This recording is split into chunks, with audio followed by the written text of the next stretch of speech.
most intense, thrilling, electrifying sport on the planet. Mixed martial arts.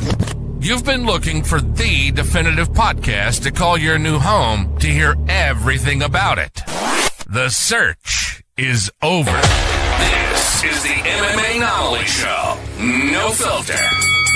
Bringing you the hottest MMA breakdowns straight from the heart of the octagon. This show is all about MMA breakdowns. For fans, by fans. We're talking UFC, MMA, and the occasional big boxing match. We'll bring our unique take on how these fights are going to play out and who we think are the best bets. Welcome to the MMAnomaly Show. No filter. And now your hosts, Olin, a.k.a. MMAnomaly, and Emiliano, a.k.a. Jive Turkey Nano.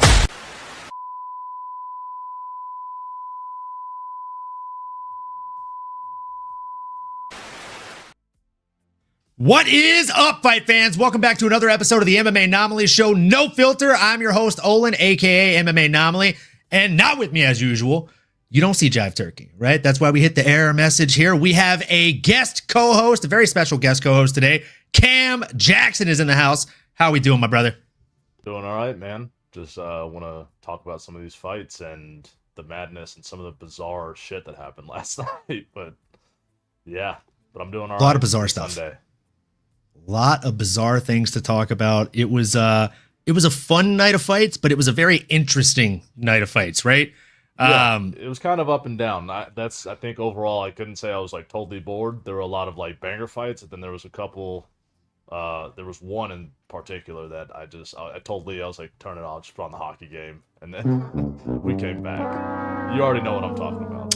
Oh yeah, it happens. You know it happens. And oftentimes, more often than not, it's these fights that we think are going to end up being bangers, and you're just like, oh, well, can't win them all.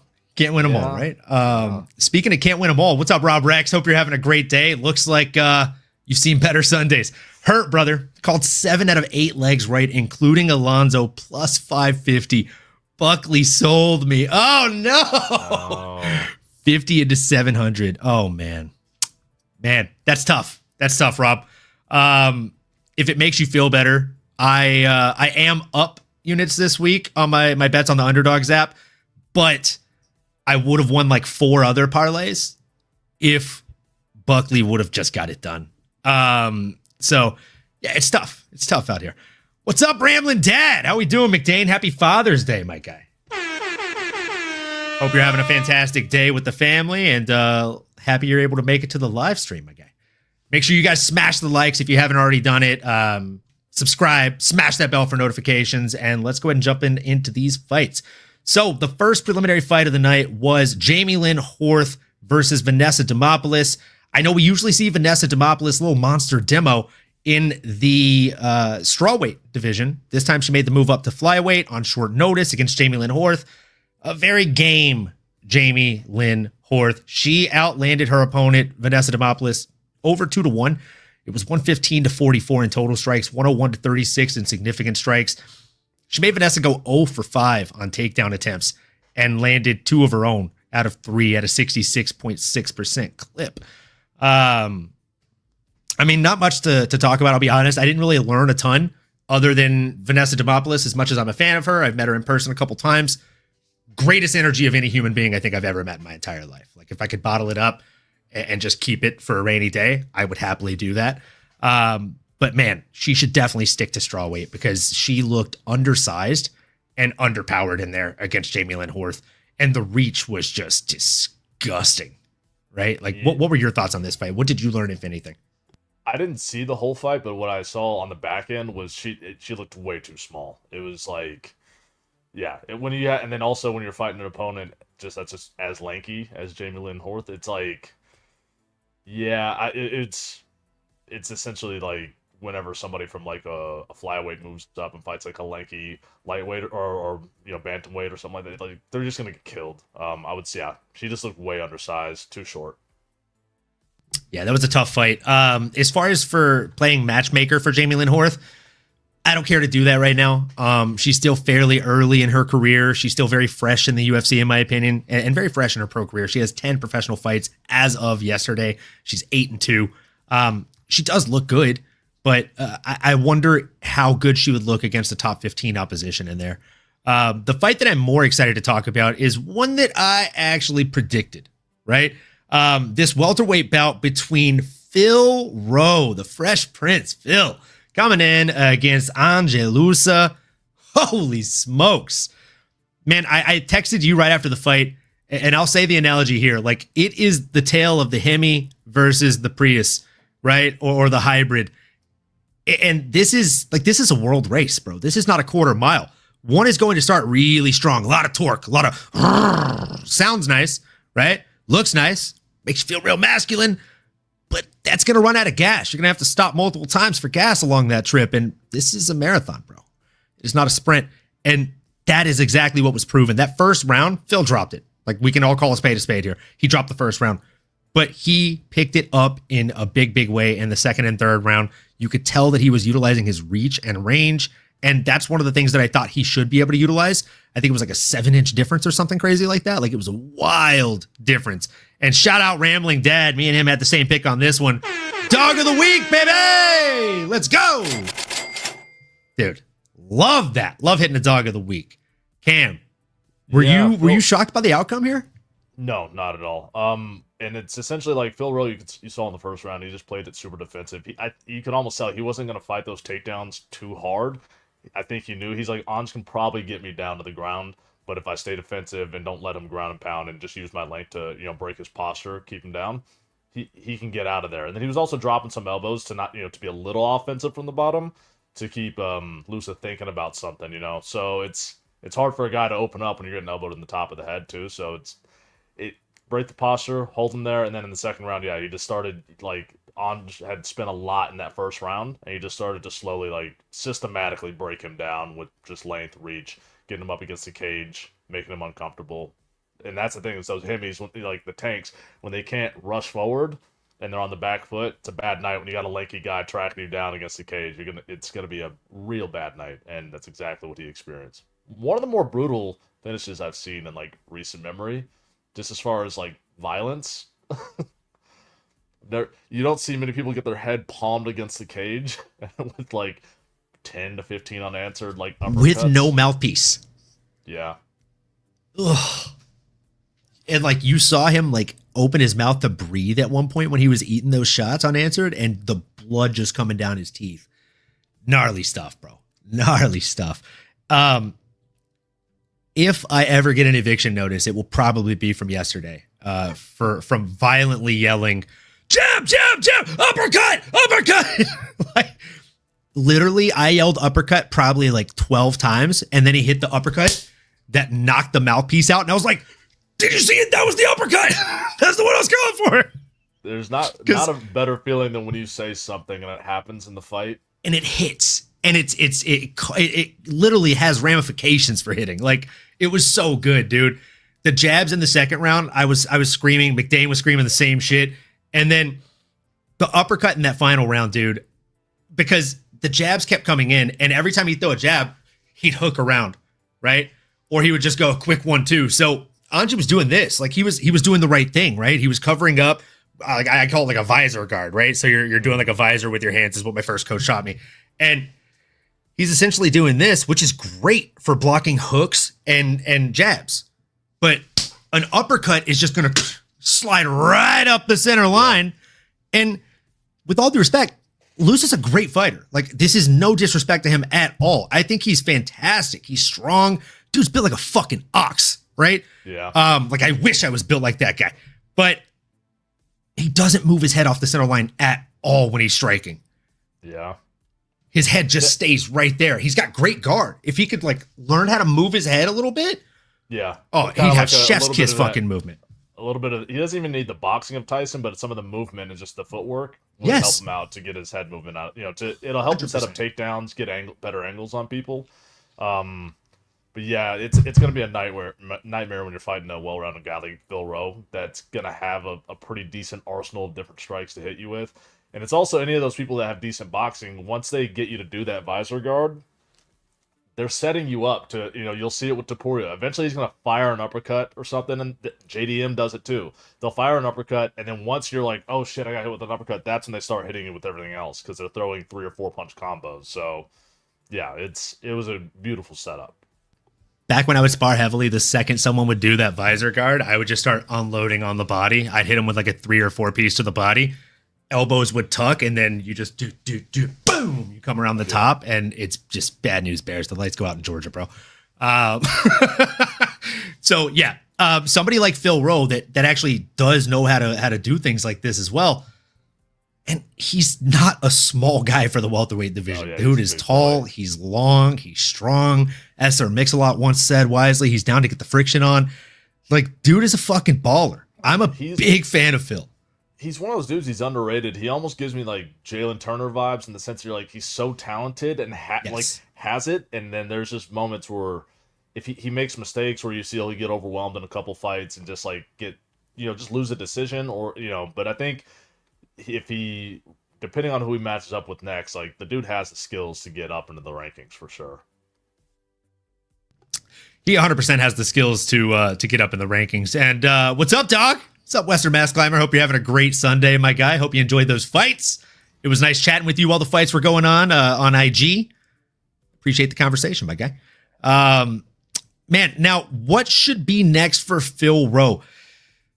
There's a number of places you can take this. I think there's probably 2 names that make more sense than most. And those names for me are going to be a Nicholas Danish Dynamite Dalby, the Brazilian killer, or a man who also is coming off of a very fun win in this division. Should he continue to fight? Somebody in the chat, Rambling Dad or Western Mass Climber, Rob Rex, let me know if I missed something here or if he retired. But if he didn't retire after his win on Saturday, I'm thinking maybe a Michael Chiesa would make a lot of sense for him to fight. Do you have any names on the tip of your tongue? Me? You know who I might be interested in seeing him fight is Brian Battle. I would not be mad at that, but man, that's a dangerous fucking fight, huh? It's a dangerous fight, but it's a fun one. And both of those guys are kind of on the cusp of like getting into the into those rankings. So, because who did Brian Battle beat last? Was it Kevin Doucette, or did he fight somebody after? It was Doucette, or no? It was Kevin Doucette. But check this out: Brian Battle versus Ruziboyev seems like a banger, announced not long ago. So he's actually booked up. Can't wait for that. I think I got Battle, especially with Ruziboyev losing to Buckley. Ooh, that's a fair point. It's a fair point, Rob. Cooking with open fire right now. Going to take my sandwich down to the river for Francine's stream. Sadly, can't stay, but wanted to say hi. All good, Western Mass. Enjoy the day, brother. We appreciate you stopping by. Yeah, honestly, if he wasn't already matched up, I would not be mad at seeing a Brian Battle fight.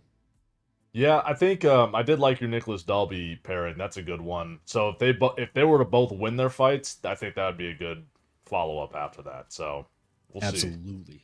Absolutely. Or maybe even a proper Mike Malott. Still trying to continue back on that rising horse. He is on a two win streak now. A 2-win streak now, and he doesn't have anything lined up. So another possibility. But again, I'm sticking with my original pick here, and I think Nicholas Dalby is the pick. It's a fun fight too. It's a dangerous one.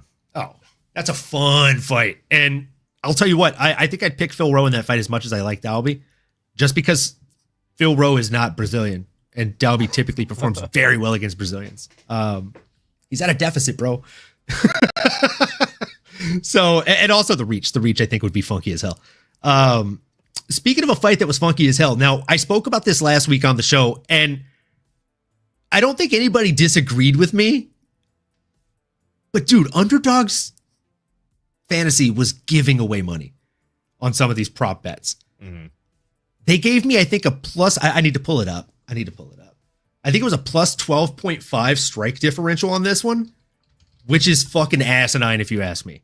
So they were saying that Cameron Smotherman, even though he's an underdog, was going to outland Ricky Simon by 13 at least strikes. But he's so not I took even that. A volume striker. Exactly. Yeah.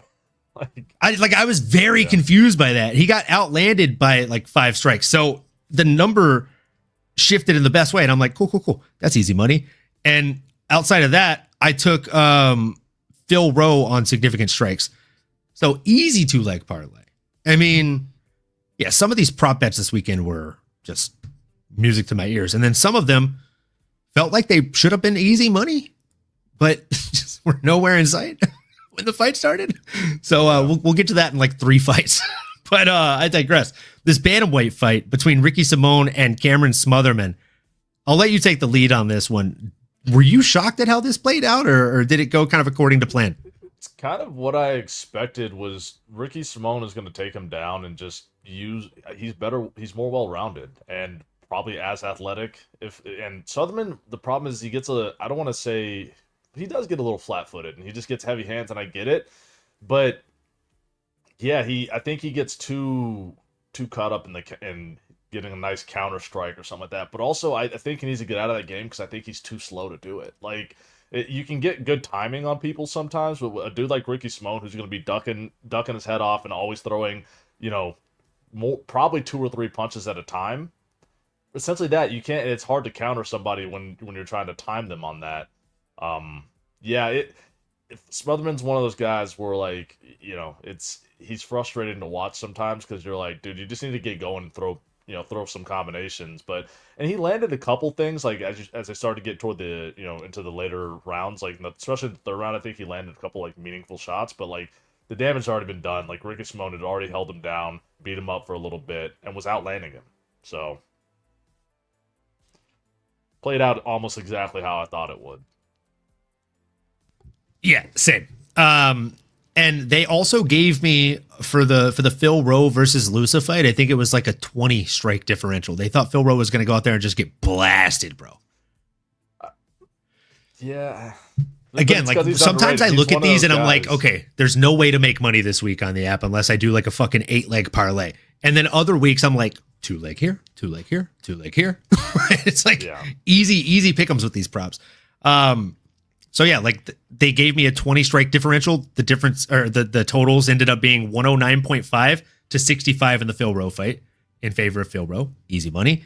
And then for the Ricky Simone fight, they gave me, I think, a 12.5 strike differential, and it ended up being 48.5 to 29. Like, at 3 extra money. Like that's felt like a no-brainer. Again, even when we were looking at it like during the week. And then there was another one that felt like a no-brainer that we're going to get into in these next 2 fights. But before we do that, yeah, I agree with you on all fronts, Cam. Like, great breakdown. I didn't think anything really surprised me. You got a volume fighter against a guy that is just not a volume fighter. If I had to describe Cameron Smotherman in one word, I would tell you it's my youngest nephew's favorite word currently: roller coaster. Because that's what he is, bro. Like, yeah. In order for him to pick up steam, it's an uphill battle, brother. But once you get to the top and you let him start steamrolling you, brother, just like a roller coaster, everyone in attendance is fucking screaming in excitement because he is rolling forward with great haste. But again, what happens when there's a turn or another uphill battle? Brother, Cameron Smotherman, if he's a roller coaster and Ricky Simone is the crafter of the coaster or of the track, it is just an uphill track. Yeah. Like, it's tough. Like, you're on a 15-minute uphill ride. Yeah. Here's the thing, totally different styles, but the same type of fighter is like a Cheeto Vera, somebody who's like, has 100%. to download so much information.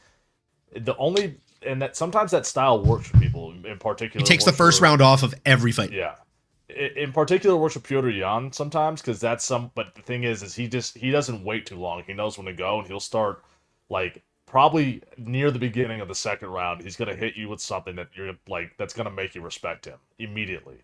And I think a lot of people try to play in that style, but also don't have the wrestling credentials sometimes to back it up. And Smotherman, that's what he needs to do, is get himself around some good wrestlers. It's the same narrative that's playing out right now as we're in this kind of like changing of the guard thing. And I think Ricky Simone and Usman were 2 people last night who were like, yeah, you guys have some work to do before you're going to get us out of here.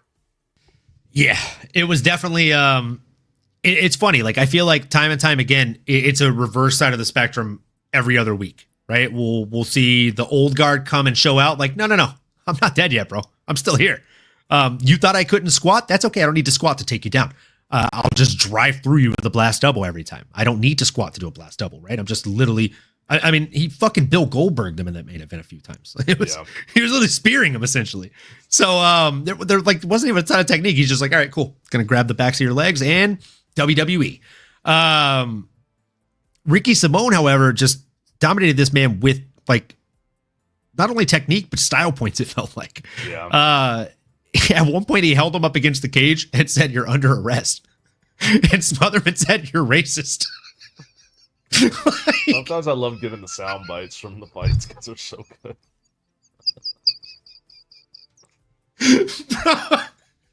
In the post-fight presser, Ricky Simone was like, "Yeah, he likes to talk shit. I like to talk shit too. You know, we were actually both talking shit in that fight, but it's always a lot cooler to talk shit when you're winning and whooping someone's ass. So it felt better for me, I think." Like, that shit's funny as hell. I love when people like go out there and kind of wild out. So I'm happy with the guy's performance. I thought he looked really, really good. Before I throw out a name, do you have a name on the tip of your tongue as to who you think he should face next? Ricky Simone, bantamweight.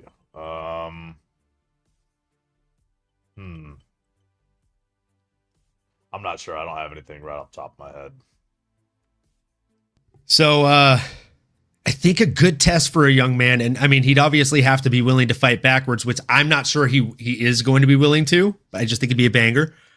Ricky Simone versus Montel Quick Jackson. The bantamweight who wears one size larger glove than Francis Ngannou. Did you know that? Yeah, I heard he has giant That's hands. Stupid. Yeah. Man's hands are like fucking slabs of concrete. Yeah, he's 135 pounds. He wears a larger glove than a man that has to cut to make 265. Like, that's two of him. Yeah, that's a good test for Jackson too, to see how the wrestling plays out.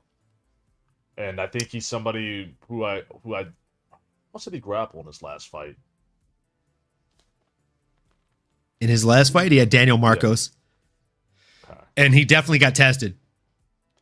It was a decision win. It was one of the few times that he actually didn't get somebody out there in like quick fashion. Yeah. The only other two that he hasn't actually like finished are in the UFC. No, there's been a handful he hasn't been able to finish in the UFC. Those are back in the day. I like that. That's good matchmaking. That's fun. They're both they're both pretty This is another good one. Yeah, that is a good one. Maybe a little early for Malcolm. I definitely agree, but Malcolm has the death touch. Yeah, well, that's the thing is, we'll talk about that in a minute because that was anytime you send somebody face first, it's immediately over. You're like, well.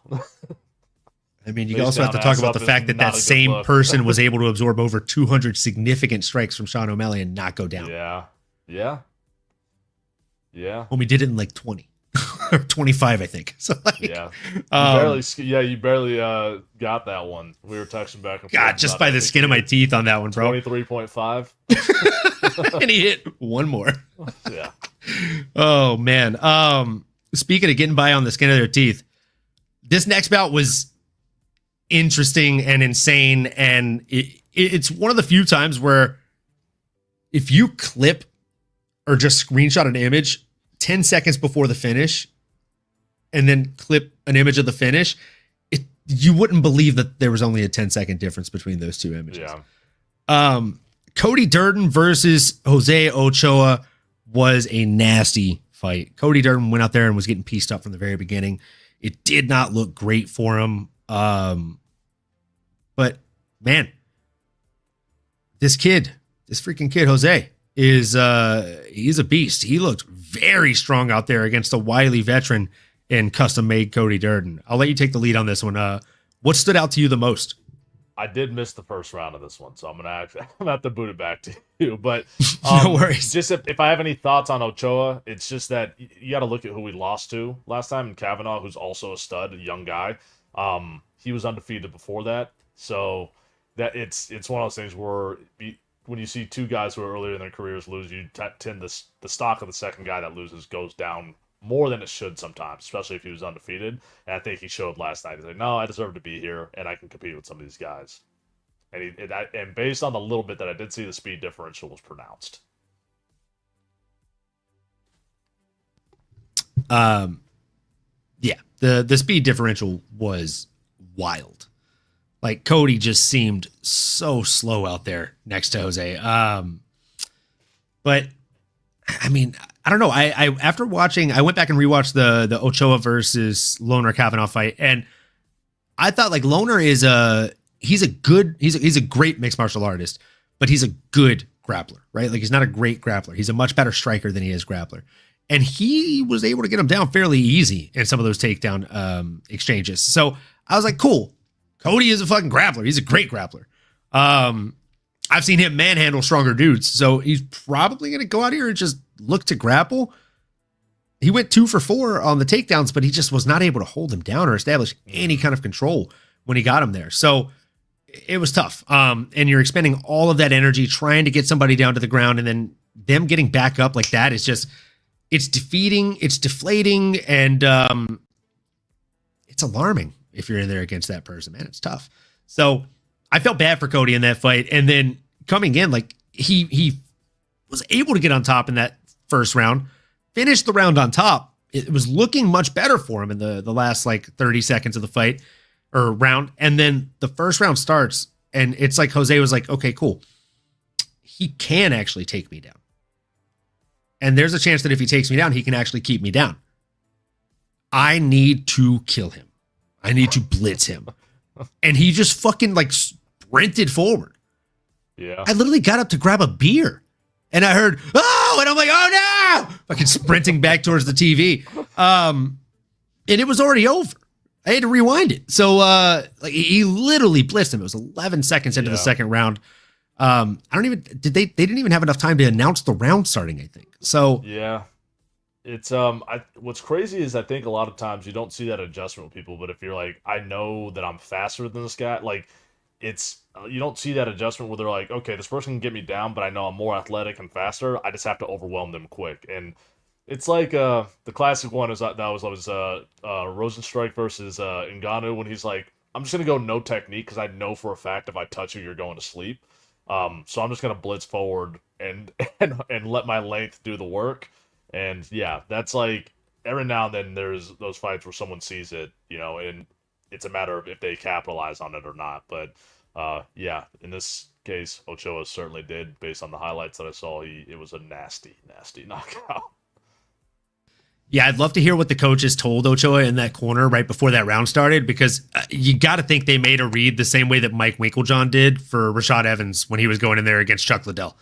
Like, right before the fight, he literally, he said this in multiple podcasts and interviews, like, I was worried walking out there. Like, I was getting ready to go fight a legend in Chuck Liddell. Right before the fight starts, Mike Winklejohn walks up to me and he's like, what are you worried for? You're faster than him. And I told him, like, he throws unpredictable strikes. I don't know where they're coming from. And he said, it doesn't matter. If he throws a left, you throw a left. If he throws a right, you throw a right. In that final sequence, he literally mirrors Chuck as Chuck's doing it. And his point B just lands a lot faster than Chuck's does. Yeah. And he knocks his shit out. So making the right reads like that, like you said, like realizing, oh, I'm faster than somebody. He can probably take me down and control me, but I have to let him get to point B. I can hit him with a knee. I can hit him with an uppercut. I can just blitz forward and hit him with 16 1-2s over and over again until he just drops to his knees. We've seen that happen. Like Vitor Belfort did it in the fucking like late 90s. Wearing shoes in the octagon. So like to think about. Dude, it's insane. It's insane. I go back and watch some of those old events and I'm like, man, we've come a long way. Wild West. Yeah. So now what's next for this young kid? Because that's what he is, right? Like he is a very young kid in this division, and he just beat number 19 on Tapology. The next 3 above him, the guy he just beat, are booked. So Andre Lima, Kai Asakura, and Charles Energy Johnson are all booked. Maybe you give him to Bruno Silva, who's coming off of 2 TKO losses. Got to think that's a tailor-made matchup for him to break into the top 15. Yeah, it's somebody. Well, here's the thing: if he's knocking people out, it's somebody that he could potentially knock out again. For Bruno Silva, it's like, well, I probably have a much better experience edge on this person. So if I can just grind them out and pull them to deep waters, like yeah, there's upside for both guys. And Bruno Silva is gonna have to fight back regardless. So, yeah, or fight down. Oh, is that right, Rob? Did he retire after that last loss? He can unretire. It's fine. I mean, other than that, you can't really give him anybody ahead of him if that's the case. So maybe you give him like Rafael Estevam. That's another banger of a fight. Or even a Mateus Nicolau would be a fun one. But Mateus Nicolau would be a real test for him, I think. I think, yeah, anything where you're starting to get just a little higher up, near those like 15, that's gonna be a huge test. But hey, we're seeing Joshua Van fight the #1 contender here in a couple weeks, so. Is this his like 7th fight in 365 days? Yeah. Insane. He's had a hell of a run. Dude. My God. Speaking of a maniac, Malcolm Wellmaker. Dude should probably go and legally change his last name to Unwellmaker, because that is, I mean, to have your last name be Wellmaker and your God-given gift be to separate men from the realm of consciousness, that's just, like, God's got a sense of humor, huh? And he went out there against Chris Moutinho, which I hope he's got a sense of humor, because, man, the UFC are not doing this dude any favors. What is up, Lee? How we doing, brother? Hope you're having a great Sunday. Dude, I love your display picture. We need a bigger version of that so I can make a poster of it for the backdrop. No, so this was an interesting matchup. I felt bad for Chris Moutinho because last time he came in, he came in on short notice to face Sugashan O'Malley, which it's tough. It's tough. And then they bring him in again, I believe on short notice to fight Malcolm Wellmaker. And he started off as an 8-1 underdog when the odds opened. When the fight started, I think he closed at an 11 or 11.5 point underdog. Yeah. I mean, come on, bro. 11-1? I almost wanted to bet on him. Yeah. When the odds are like that, you're like, fuck. But if it's still a penny. But, and I mean, he stood out there. He was taking some shots. I really thought, like, hey, maybe if he lasts the first round, because Malcolm was just throwing people say everything but the kitchen sink. Dude was throwing everything and the kitchen sink. You saw how, like, the knockout punch, he literally steps into it and rotates his entire body into it. Like, bro, there's not a harder shot you can get hit with. I don't think. Like, aside I think I've hit one person with that kind of like viciousness in my life, and definitely it was someone I didn't like. Like he hit him like he owed him lunch money, or like he stole his little sister's bicycle, bro.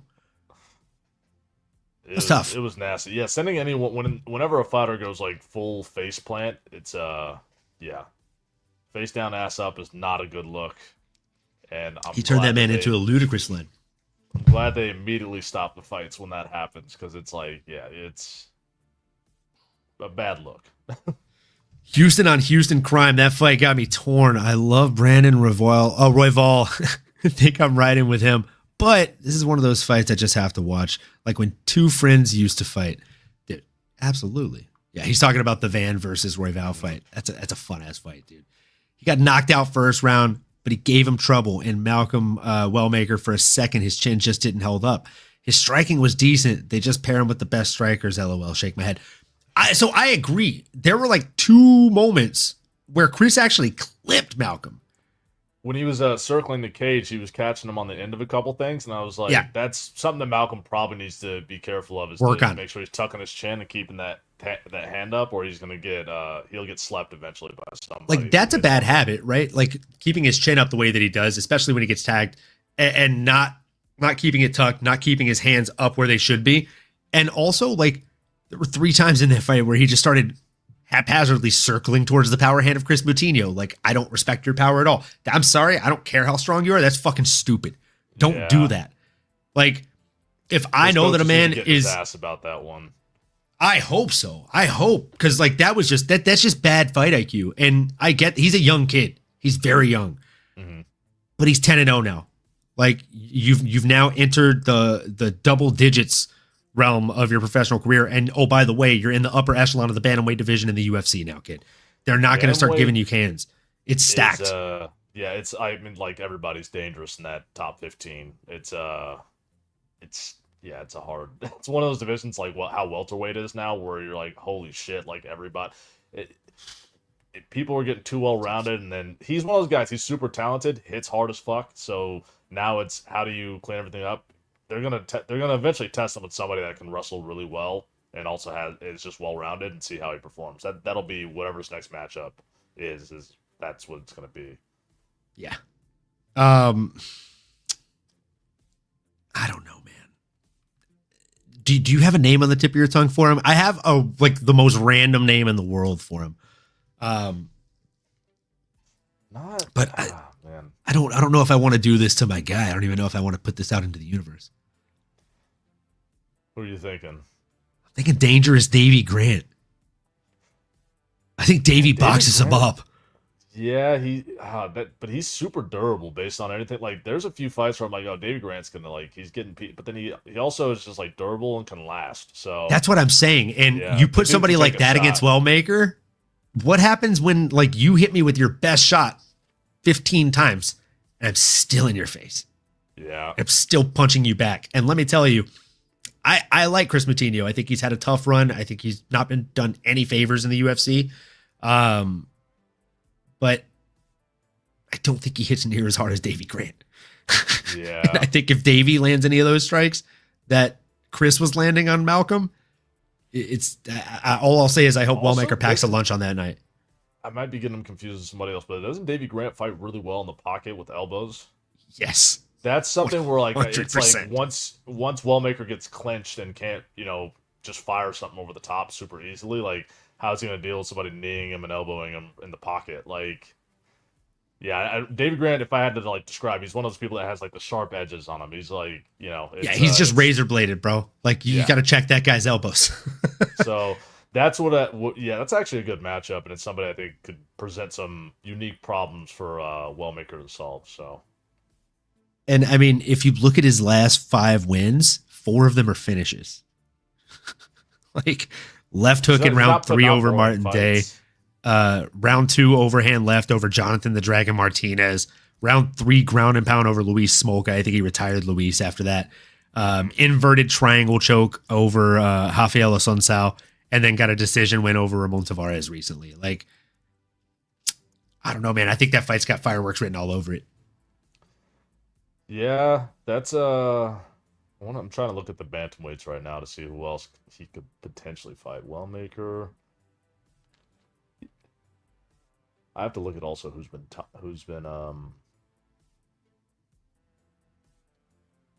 interesting. Okay. Yeah. You could put him up against Davy Grant. If you want to see him just get another knockout, you could put him against Javid Basharat. Sorry, that was disrespectful. Yeah.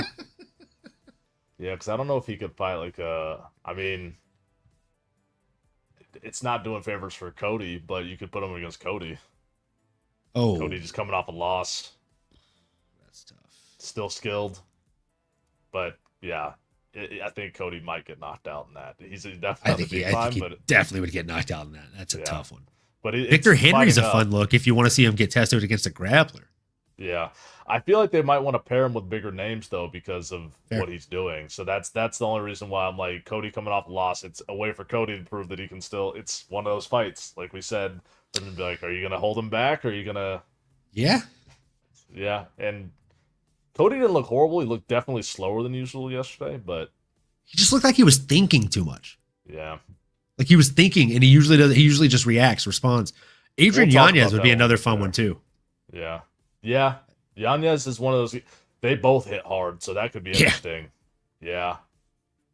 He's got one-shot power. I want to see Yanez fight either Wellmaker or Talbot next. Those are the two. Those are the two that I would like to see. I don't want to see Wellmaker fight Talbot. I think I would like to see that fight later in the future when they're both, hopefully on an upkick in the rankings. They just announced a short notice fight for Peyton Talbot. Actually, he's fighting in a week and a half. Did they announce the opponent? I know they mentioned. Yeah, he's fighting Felipe Lima at International Fight Week. That'll be fun. Yeah, it'll be a banger. Felipe Lima's a tough outing for him. Jungle Boy. He looked really good, specifically in his last 2 wins. The one over what's his name, Hillman, Muhammad Naimov. Yeah, Hillman. Yeah. And the one that really impressed me was the unanimous decision win over Miles Johns, El Chapo, because Miles Johns has looked like a real son of a bitch here recently, in the last like 2-3 years, and he went out there and just nullified him, bro. Yeah. So I'm worried for Peyton. This could completely burn out that star. Yeah, he needs to win that, but also like we'll get to it. I don't want to talk too far ahead in the fights because I'll bring up some of my points later. All right, we'll move into the next one then. We have a welterweight bout between Michael the Maverick Chiesa and Court McGee. This was a tough fight, man. I thought it was a pretty close one. I mean, I don't know. Watching it, I don't really know how I scored it. It was very, very back and forth. I felt like both guys were just waiting a lot and looking for a counter shot that never came. But I guess Michael Chiesa had the bigger moments, so you've got to give him the nod. He also landed the more damaging strikes with the elbows. He sliced Court McGee up a little bit, and I think if he doesn't cut Court McGee the way he did, we could have had a split decision situation, or possibly it could have went the other way. But either way, there was no robbery in this one. Rambling Dad said it best: 2 old dudes scrapping over the last piece of puttermint in the retirement home. It's a fact. It's a fact. It was an interesting fight. Also looked a whole weight class larger than Court McGee, in my opinion. He looked. How was he so big? Like, he did look you look large. At their backs, he's like a full 6 inches wider as a person than Court McGee was, but he just looked like a larger person in general. It's like the women's fight that started, like the Vanessa Demopoulos. I was like, it's like Court McGee looks small compared to Chiesa. Chiesa's one of those guys that's probably cutting from near 200, and Court McGee's one of those guys that's probably cut from like near 185, 180. You know. Yeah, Court does not look like he cuts a lot of weight at all. And Chiesa, especially if you look at him on the scale, that guy looks like Skeletor, bro. Rob Rex said, call me crazy. I think Coutinho could have won last night if he was paired with a Smotherman. And if Simon fought Malcolm Wellmaker, I think Simone wrestles his ass. UFC are smart with the matchmaking. 100%, bro. They know how to make dollars, they know how to make sense, and they know how to make the dollars make sense. So they're very, very smart with their money. What about a Malcolm Wellmaker versus Peyton Talbot? Seems like 2 up-and-coming guys that probably keep it standing. I completely agree. If they hadn't already lined up that Felipe Lima fight, that would have been a money matchup to make. But now maybe you give him the loser of that one, because if Peyton wins, he's on to bigger, better things. They're going to pole vault him back into the top 15. It's how the money machine of the UFC works. So with this Chiesa and Court McGee fight, I already spent 15 minutes of my life watching it. I won't be rewatching it. We don't need to spend a ton of time talking about it. Yeah. One more before we get to this bizarre, weird bullshit that happened. Good Lord. Wellmaker versus Raoni Barcelos could be. That's a guy that beat Peyton Talbot. That's, in top 20 in the bantamweights. Could be that's a real test. He's going to be that guy that's a test. And if he beats someone like a Wellmaker, it'll up his stock, and he'll probably get a pretty high, like a much more high-ranked guy to fight next. I definitely don't disagree with that. I feel like that is a great test for him if Ione would say yes to that. But yeah, what's next for Michael Chiesa as far as playing matchmaker? I think he should face retirement next. He should be a desk analyst. He's really, really good at that job. He's a great fighter too, as we saw on Saturday. He got the dub, but as far as fighting career goes, I think he's at the end. Retired. Do you know what I'm saying? Like, I always, because he's on the desk so much. Yeah. He fights like once a year. I'm like, oh shit, Chiesa has a fight. Didn't he retire like 3 years ago? Like that. he's one of those guys in my head where I'm like, I look at him the same way like a Paul Felder, where I'm like, he's on the analyst desk so often that I forget that he actually fights sometimes. And that was like the same trend that Paul Felder was on for a little bit. Although I think he maybe had one or two fights left in him, but yeah. Oh yeah, Paul could still come off the desk and fight. I think that dude's a stud, bro. Yeah. Speaking of studs, this fight was stupid. Man, I was actually going to pour up a shot for that last fight because me and Nano, the co-host, we bet against each other on that one. I did bet against Michael Chiesa. He did bet on Chiesa, so I'm just going to pay my dues here because, you know, as we say on the show, a bet made, a debt paid. So, man. Sad to see it. Court McGee was on a nice little run. Cheers, folks. If you're drinking, raise one up. If not, cheers to you. Cheers to the fathers. If you're a father, if you're not, cheers to you anyways. We appreciate you tuning in. Hope you're having a great Sunday.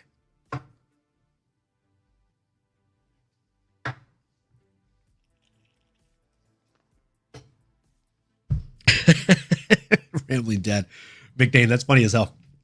This is like Dante from Clerks. I'm not even supposed to be here today. That's sounding good.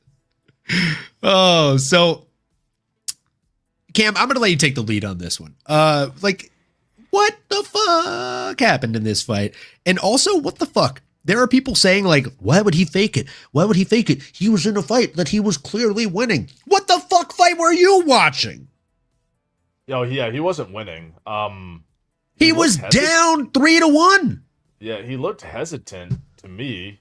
We're 40 to 16 on total strikes, brother. Well, wait, we're talking about the light. Paul Krieg. Yeah. Okay. Paul Krieg versus Rodolfo Bellato. Yeah, he was. Yeah, as far as total strikes, Paul Craig actually looked better on the feet. Like I said, it seemed like he was trying to set things up a little more with his grappling, because I feel like in his last fights he was just like almost pulling guard all the time. I'm like, I feel like if he fought like a Bo Nickel with a little more like tenacity and was like, okay, I'm gonna throw more of a variety of strikes, like he would have had a better shot in that fight. But yeah, Bellato looked a little hesitant, like he didn't know how to get to Paul Craig quite as much, because there's times where like Craig would get up against the cage, and I was like, oh, Bellato's about to like unload, and he just never would. It looked a little weird from him, and after what happened, it seemed like maybe he didn't even want to be in there. Like, I'm sorry, like it's clear as day. And then when you watch back the replay, he doesn't get kicked clean in the jaw or anything like that. It kind of grazes his head, and he looks at the ref in protest. And then I feel like he's like, fuck it, I'm gonna sell this. Unless he knocked himself out when he dropped his head to the canvas. But like, I'm like, I get it. Sometimes you see those delayed reaction hits where like somebody, goes down or loses their equilibrium, but they don't go to sleep. Do you know what I'm saying? So I think he played into it. It was bizarre. Like, and I think the no contest was the right decision at that point, because, because it also was incidental. Paul Craig didn't intentionally kick him. He was on his way back up to standing, so I think Paul Craig was just trying to capitalize with a couple seconds left in the round and catch him. Dude, 100%. And I'm happy that you just said that you think the no contest was the right call, because I'm gonna call back to that later on in the episode. Now, I do want to show the people that are watching here, just in case they haven't seen the video, exactly what we're talking about when we say that the kick did not even land to the head flush. And folks, as I like to say before I play the clip, we do not own the rights to any of these. These belong to ESPN, aka Disney umbrella, the big house of mouse, not us. So.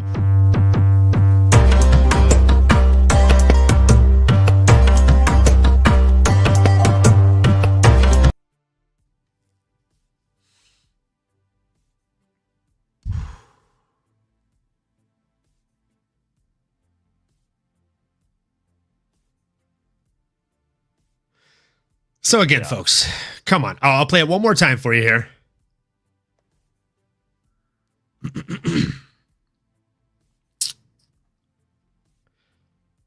Yeah. So, I mean, come on. To rotate your head and look back at the ref when you turn this way, and to look back like, do you see what's happening to me? He's brutalizing. Like, that's like... Can you believe this? Like that was ridiculous. Come on, guys. He's faking it. He's fucking faking it. It was bad. He literally looked at the ref. It didn't hit his head. It hit his neck / trap, which let me tell you, last time I checked, I don't think you can get concussed from that. So those fake concussion little symptoms that he was faking, not going to cut it for me, bro. This was a very, very weird one. It's not Piotr Jan versus Aljamain Sterling. Like, that one, you're like, oh, there's clearly a knee lands on his head somewhere. Like, even if it wasn't a KO, you're like, it hit him dead in the face. Like, to quote Dana White, it's fucking illegal. That's fucking illegal. So, like, yeah, it was totally fine. Technically kicking someone in the shoulder, again, correct me if I'm wrong, guys, in the chat. Is that a rule? Is there a rule against that? I don't believe so. I think it was just the idea of the up kick while he's on his knees was an issue.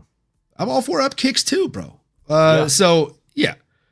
Rob, let's go. Call me crazy, but up kicks should be legal, especially if you are engaging in their guard. Yeah, bro. Get in my guard and find out. If 12-6 elbows are legal, then up kicks should be legal for sure. So in my eyes, this is a Paul Craig win. And look, this happened for a number of reasons. Okay. People saying, like, why would he fake in a fight that he's up? Let's just say that he's up. Okay, who cares? Let's say he's up. Let's say that's a 10-8 fucking round. Okay, Cam? Let's pretend. Let's live in the world of fucking make-believe, like these people that are saying that Rodolfo was winning this fight. 10-8'd. He 10-8'd Paul Craig. Paul Craig sucked on that night for whatever reason. Okay? Then he lands the illegal up kick. There is a number of reasons that he would still fake this to get out of this. Because if it did hurt him, let's pretend it hurt him, and he's up 10-8. Let's pretend it was a real kick to the head. Well, if I'm hurt, now I'm going into round 2 compromised. Right? And I know that I could lose this fight. I felt his power on the ground underneath me, as well as striking, which he did outstrike him 3-1. That's one. Okay. 2, they are going to ask me if I'm not pretending like I'm fucked up and trying to fight the ref. They're going to ask me, sir, are you okay to continue fighting? And we've seen how this story plays out in the UFC. I either say yes and fight compromise, or I say no and then I'm on Dana's shit list and I get bad matchups for the rest of my UFC career. Like, is that fair? I feel like that's typically how it goes in the UFC. You've got to say yes, otherwise, and God forbid you say no, because then any fan base you had, they're gone. You're now a pussy because you said no. So, I mean, there's that. And then there's the fact that he felt Paul Craig's power. He didn't want to keep feeling Paul Craig's power. And he saw this as an easy opportunity to not take an L in the next round, which he saw coming, inevitably. I mean, it's fucking child's play, bro. Like, I don't understand how people don't get that this was an act and that there was reasoning for the act. Andrew, I agree, bro. He needs to go to WWE. The only issue is, like, he went out there and acted, and he still wouldn't be as good in the WWE as Paul Craig. Because at least Paul Craig's got the fucking, like, face paint thing going for him, you know? And the accent. Yeah. Yeah, the accent. Fucking Paul Craig.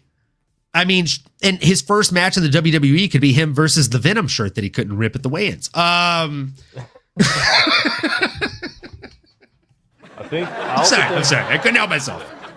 I think Paul Craig too was even knew that he didn't kick him directly in the head, and that was why he was like, "What the fuck is going on?" Like, he's like, "Why is he acting like he just got KO'd?" He's like, from his perspective too, you got to think if he knows, like, I upkicked you in the shoulder and you're acting like, okay, whatever, fine, like. Yeah. Bizarre. It's not, you know, Henry Cejudo had more of a case when Song Yadong poked him in the eyes. Like, you know, that was like, at least had been a multiple offenses type of thing. And he was like, yo, I can't fucking see. Give me like the full 5 minutes. He was going to at least try. But yeah, that one, if anything, because didn't that one go to Song Yadong as a win? I believe it did. it should have gone. I think that one should have been a no contest. They should have, because had they ended the round or had him like finished, because they made him start the next round, which is what eventually led to it being a win. So yeah, that one made more sense to call no contest than this one. I think, yeah, I would look at it as a Paul Craig win. His stock doesn't go down. I agree. I think this was definitely a Paul Craig win, and I think, like, with all due respect, you got to give him a top 15 ranked opponent after this. I'm not going to throw a name out there, but anybody that's open and willing to fight down to an extent, give him a Paul Craig. I think it's a fun matchup, and he's looked decent at light heavyweight. I'll be honest, this is the best his striking has ever looked. The body kicks he was landing on Bellato were doing fucking damage, and then he started. Yeah, dude, like we literally talked about this last week before the fight, and then he started throwing those same round kicks. And like, dude, they are disgustingly good. They have gotten better in his last 3 fights, I believe. Like this was the one that they really showed in. That last one where he went against, was it Bo Nickel or? Yeah. The Bo Nickel fight. Bo Nickel last. Yeah, he was popping him with those fucking body kicks, bro. Like, fun fact, Bo Nickel was supposed to be this dominant figure, 48-54 on total strikes and significant strikes. Against Paul Craig, a Brazilian jiu-jitsu fighter. Come on, bro. Like, you let a BJJ guy land almost 50 significant strikes on you in a 15-minute fight? Not a chance, bro. Like, not if you're like this world beater, right? And that's nothing against the BJJ guys, but like, you know me, I'm a Muay Thai guy. Like, you're the BJJ guy. So if we fight, if we're fucking sparring, I'm expecting to fucking wake up. And you be like, sorry, bro, you didn't tap. I'm not expecting to get pieced up by you on the feet. Yeah. That like if that happens, I'm driving home. The 2.5 hours it's gonna take me to drive home. There's no music on the radio. I am just sitting with my thoughts and my fucking just depression. Because I don't deserve to listen to music on that drive home if that happens. So, like, with all due respect, if I'm Bo Nickel and I've got a knockout win to my name, I'm not getting outstruck by fucking Paul Craig. Yeah. I say this as a Paul Craig fan, but it's simply not happening. And if I'm Rodolfo Bellato, who's like known for having power in both hands and like, you know, being like fucking nuclear, you landed 16 strikes. You got hit 40 times. And it looked to me like the ones that were doing the more damage were the fucking Paul Craig guy, you know? So this was a tough fight. It's a Paul Craig win. You got to give this dude a top 15 ranked opponent. And that's all I'll say on that one. Yeah, if Minifield is in the top 15 currently, he shouldn't be.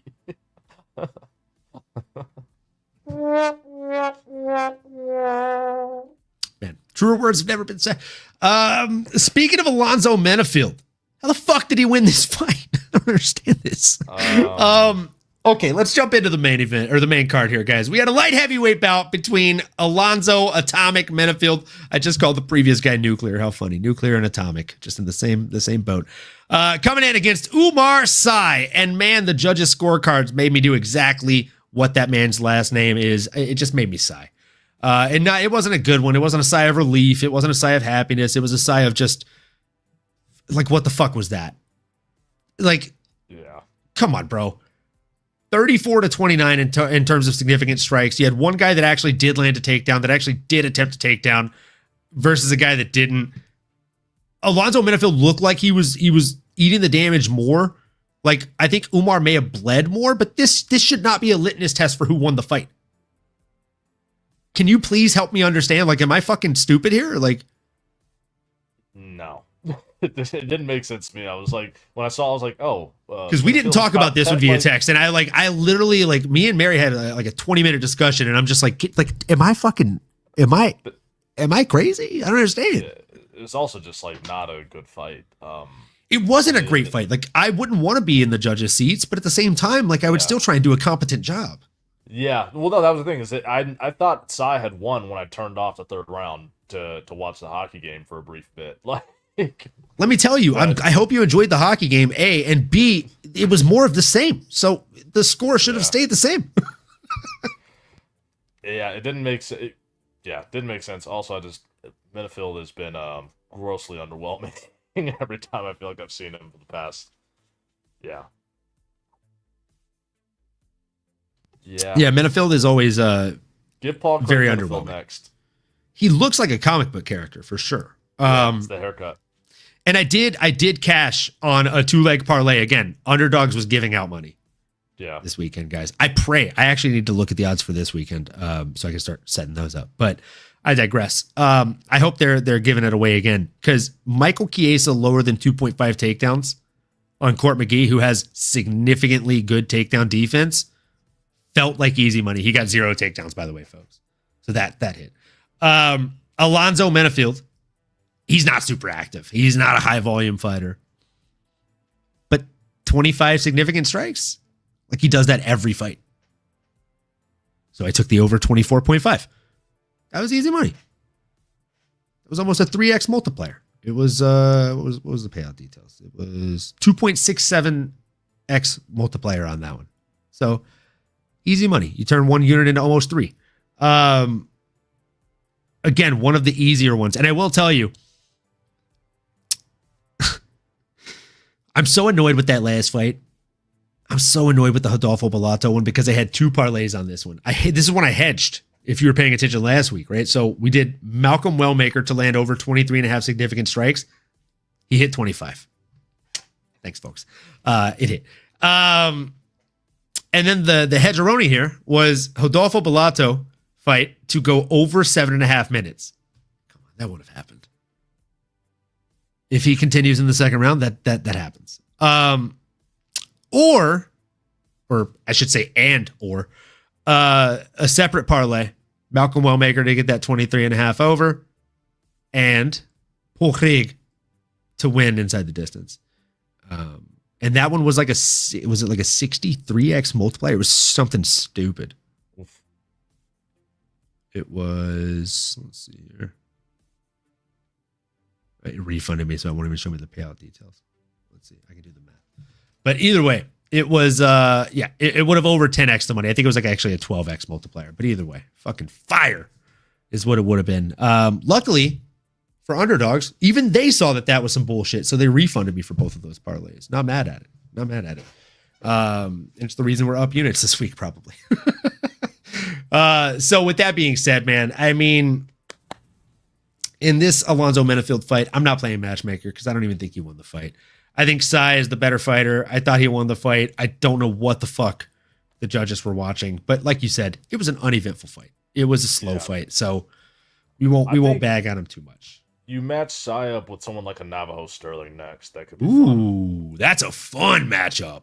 It's a good test for Navajo Sterling. They're both lanky, can both have knockout power in their hands. So yeah, that's a good one. Both Sai technically has a loss, but they were both technically be undefeated. But now that Sai has that loss, you can kind of justify him fighting somebody like a Navajo Sterling next.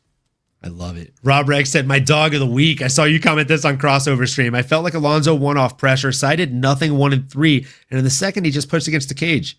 I also thought Alonzo was getting pushed back a lot, but when he explodes, side with bite into his pressure and immediately start getting into that back spot every time.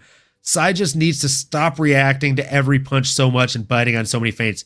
I definitely agree with that. But when you're fighting someone like Alonzo Menafield, who looks like a comic book character, I'm probably biting on those feints too, because it looks like he can kill me with one punch. And yeah, the dog of the week thing, we're in this underdog competition, so we have to pick at least 3 underdogs every week and 1 dog of the week to get us double points. My dog of the week was one of my few dogs that actually hit this week. Thank freaking goodness. Thank you, Phil Rowe. Thank you, Phil Rowe. Needed those 2 points. Needed to get something. I needed to feel alive again. Man, speaking of feeling alive, I'm not going to throw another name out there because I think yours is perfect. Navajo Sterling would be a fucking incredible matchup for Umar Sai. And we're not playing matchmaker for Alonzo Menafield. Rob Rex, you can, though. You let us know who you want to see that man fight. Next up, we'll talk about the middleweight bout between Mansour Abdul Malik. Malik the Freak coming in against Cody Brundage. My goodness. Cody was up. Yeah. Cody was up on the scorecards. He was actually, technically he was up on the total strikes. There was no takedowns thrown or landed. He was up on significant strikes and total strikes. But somehow he loses a decision 36 seconds into round number 3 after a headbutt lands. We see on the broadcast that it is indeed a headbutt. I got to know what your thoughts were on this one. Like, do you think they made the right call? Do you think this should have been a no contest? This one I would have probably leaned more toward no contest. I feel like yeah. It's inconsistent, man. That's a I problem. literally was testing you, and that's why I said I'd make a call back to your earlier comment. It's the same exact situation. It's an illegal strike that was landed. Paul Craig should have won his fight, and then this would have been a no contest. But like, I mean, I would have even said DQ. Yeah. He jumps in, misses with the knee, and drives his head down. I'm not trying to say it was malicious or like on purpose, but at the same time, after watching the replay like 16 times myself, it also didn't necessarily look accidental. Yeah. Shit landed flush. Like he landed a headbutt the same way that I would online on Fight Night Champion, bro. When the ref's not looking, you just hit up on the freaking D-pad. You know what I'm saying? And he's rocked. Oh no. Just like that. Yeah, dude, this was a tough one. I liked Cody Brundage in this. I thought that he was going to be able to come out here and out veteran his opponent, but they give him some hard matchups. They don't give him any easy matchups. God, they don't give him any easy matchups, man. They're making fight killers that are up and coming every time, almost. Like, yeah.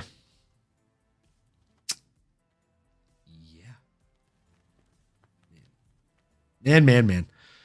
Yeah, this was almost a fun one. We had a 6x multiplier on a 3-leg parlay on this one that just barely missed. And what's funny is it actually didn't miss because of Brundage. It missed because of the other Cody. So we did all 3 Codys on significant strikes. The triple Cody parlay, if you will.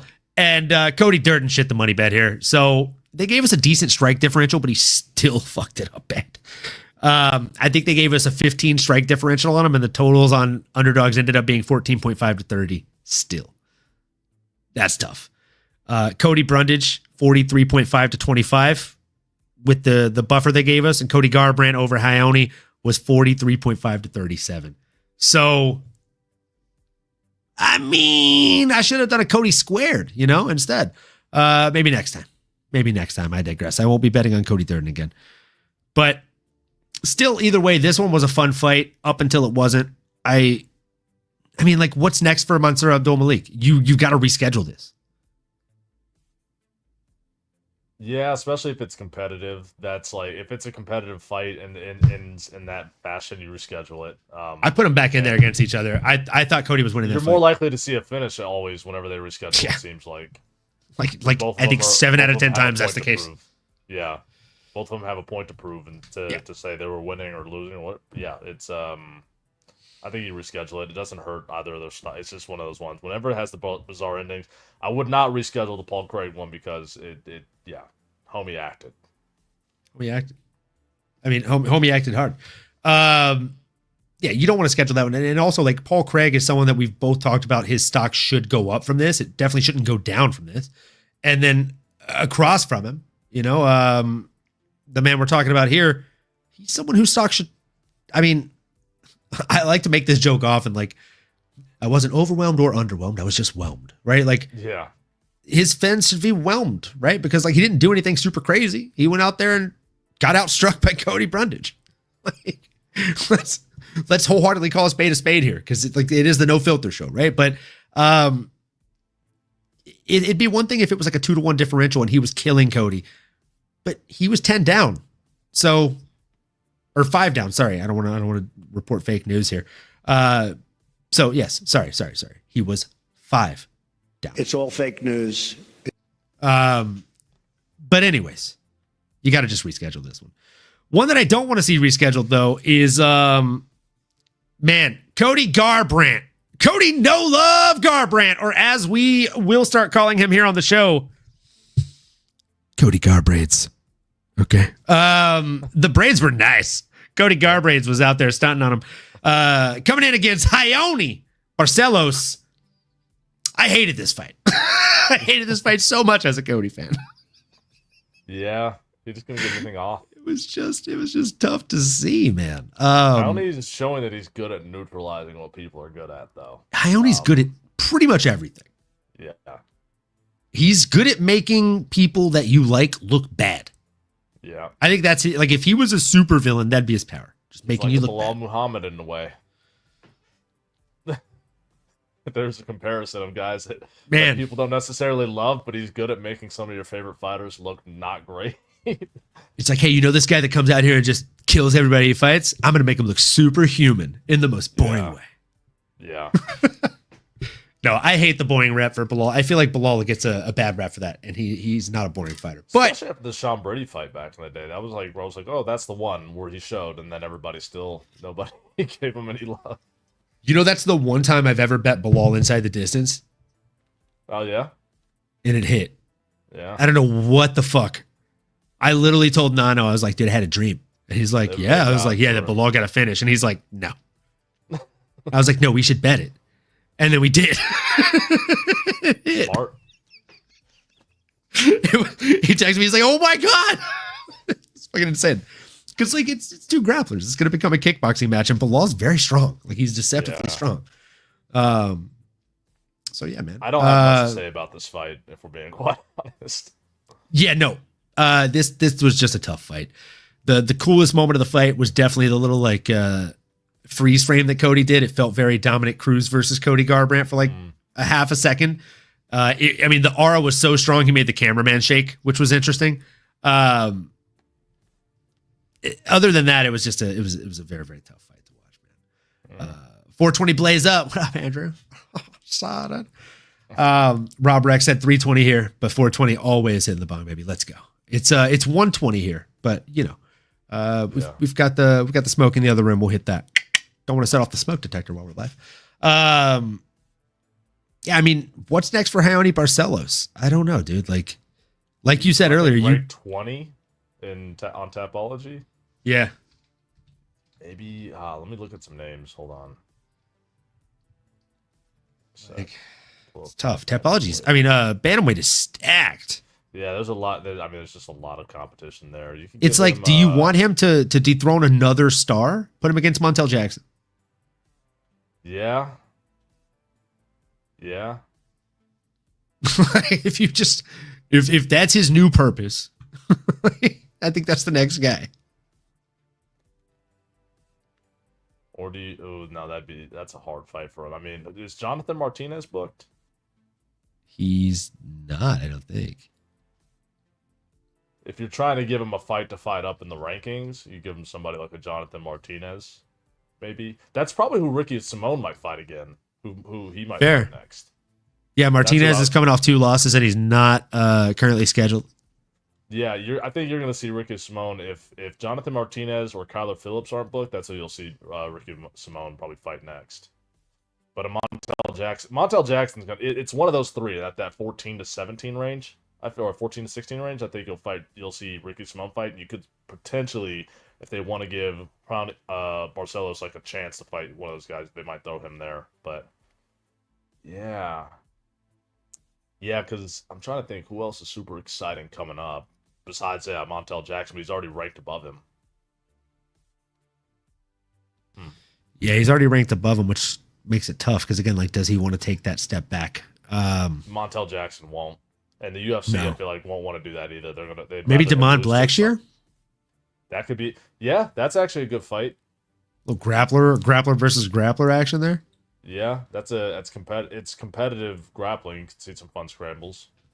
Rob Rex said, Cody looked decent. His chin held up. I had Barcelos, but I was happy Cody didn't look awful. He handled Barcelos way better than Danny Young prospect like Peyton. No, I agree. He definitely handled him better than a young prospect like Peyton did.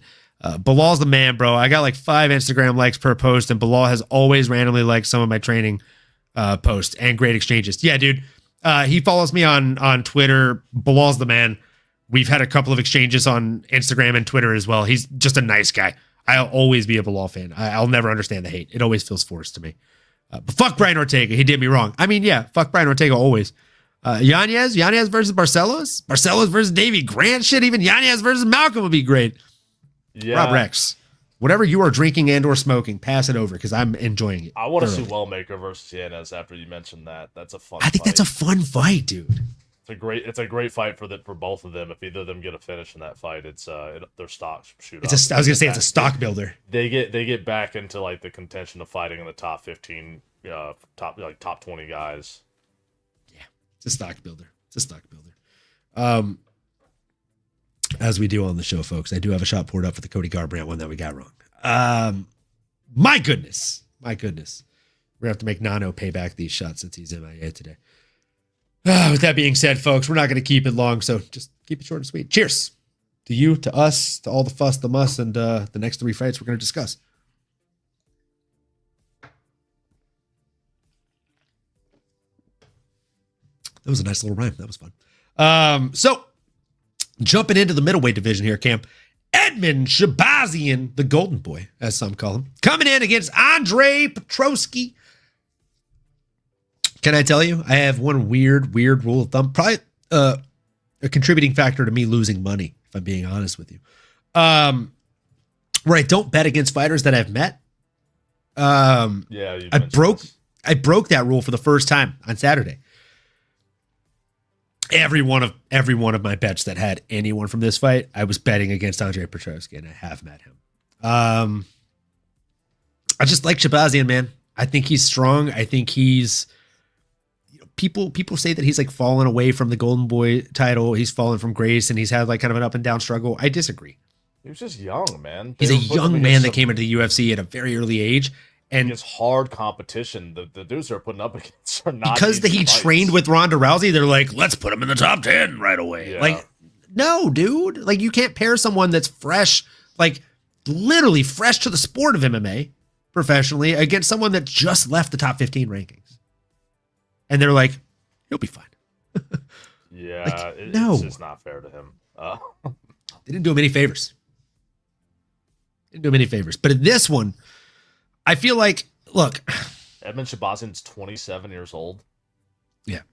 Yeah. Can I tell you, even though I'm praising the fact that I bet on him, I still didn't win those bets. Yeah. I bet on him by finish. He looks good on the feet, man. He's one of those guys that seems Yeah. like now he kind of understands it a bit more and is polishing what he's good at, but while also building skills in the wrestling and things like that. So. Oh no, I did take him on strikes as well, but it was on a 4-leg, and the other 2 legs shit the bed. We're going to talk about those in the next 2 fights, though. Yeah. Oh man, yeah. But in this one, he looked really good. I thought this was the wisest he's looked in any of his fights. Right, the fight IQ was there. He looked like you said, he's 27 years of age, which is young. Like, I know you're young. Like you're a young man. I'm fucking grown, bro. I'm old as fuck. I remember what I was doing at 27. Probably a lot wilder than what I'm doing right now, and a lot more irresponsible. I'll be completely honest with you. This man is fighting inside of a cage, and I mean, he only does that like once or twice a year. Otherwise, he's training 2 to 3 times a day, every week. Like, this man is disciplined. There are 2 things I want to say about him. One, this was the best performance he's had in the UFC, even though it wasn't a knockout. I know people will disagree with me, but you want to beat Andre Petroski? That's how you do it. That's exactly how you do it. Exactly what he went out there and did. He did everything correct and nothing wrong. He did not get greedy at any point in time when he could have, and it could have cost him. Because Andre will always have power. He's a wrestler, bro. Like, you're a BJJ guy. Your grip strength is probably fucking stupid strong.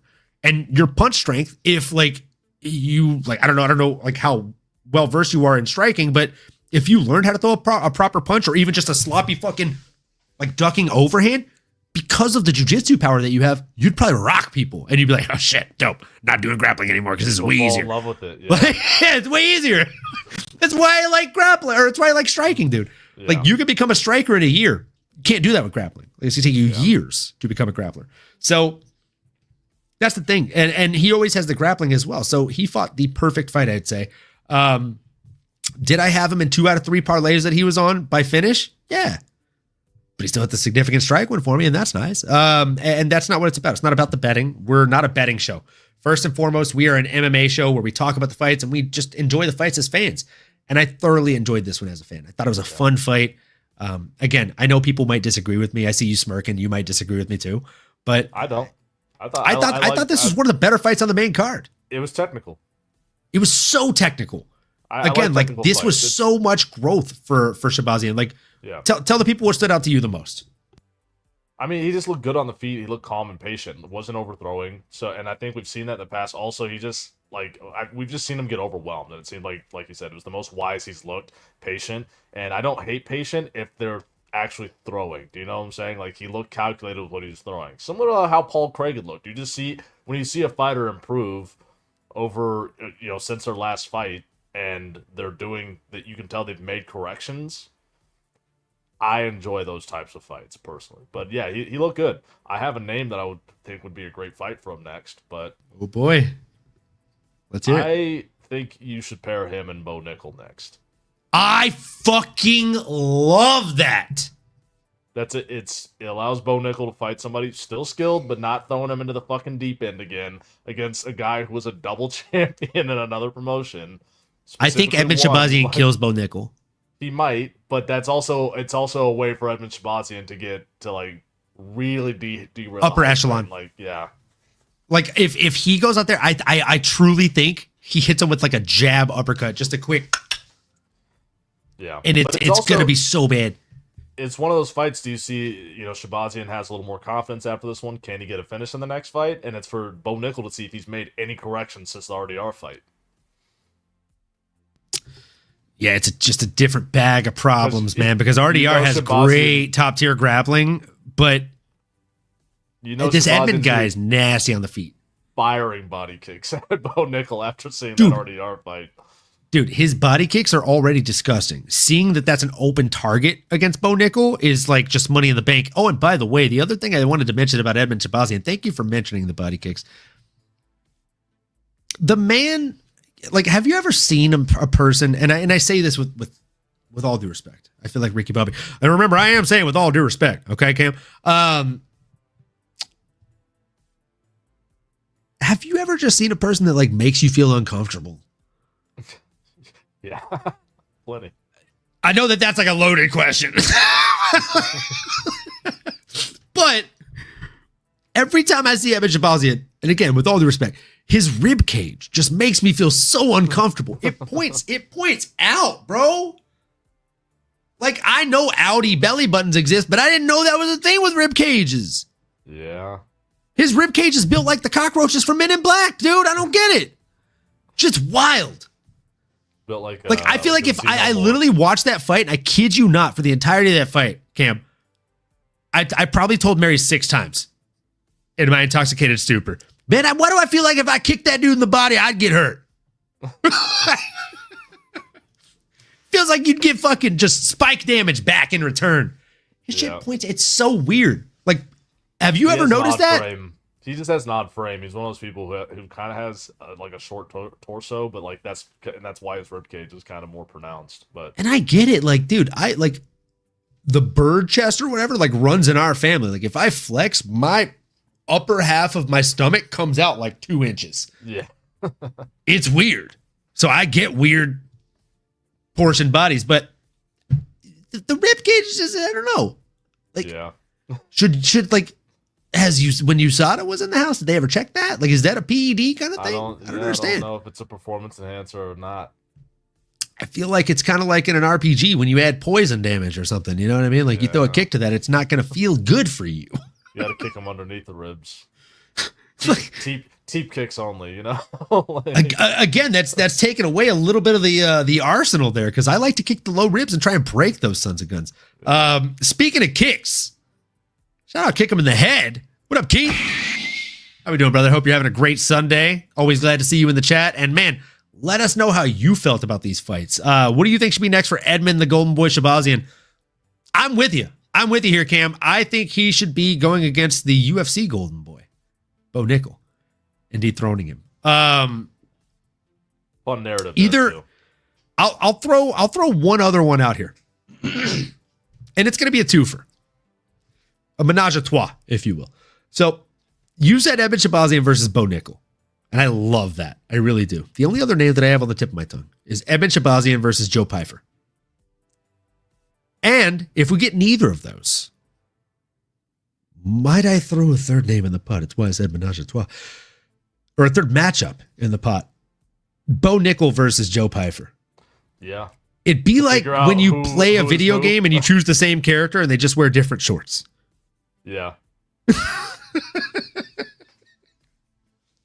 Yeah, it's finally to determine who's actually who. I feel like that's the matchup they're maybe looking at, but after this Edmund win, if they want to do him any favors, I would give him either of those guys would be a good matchup for him to really test. You do Joe Pyfer versus Bo Nickel the same weekend boxing does Logan Paul versus Jake Paul. And then people are just fucking confused. Mass hysteria. Yeah. Yeah, Joe Pyfer would be a good fight for him too. I don't know that Joe Pyfer will fight. I feel like he'd be fighting down in that situation, in his opinion. I mean, yeah, but he's Poopy Pants Joe. Yeah. He said it himself. That's a Joe Pyfer quote, not me. Yeah. No, I like the Bo Nickel one a lot better, but I to be completely honest, I think Edmund Shabazian versus Bo Nickel is the fight to make. But if I'm Bo Nickel, I'm probably trying to take Bo Nickel versus Joe Pyfer.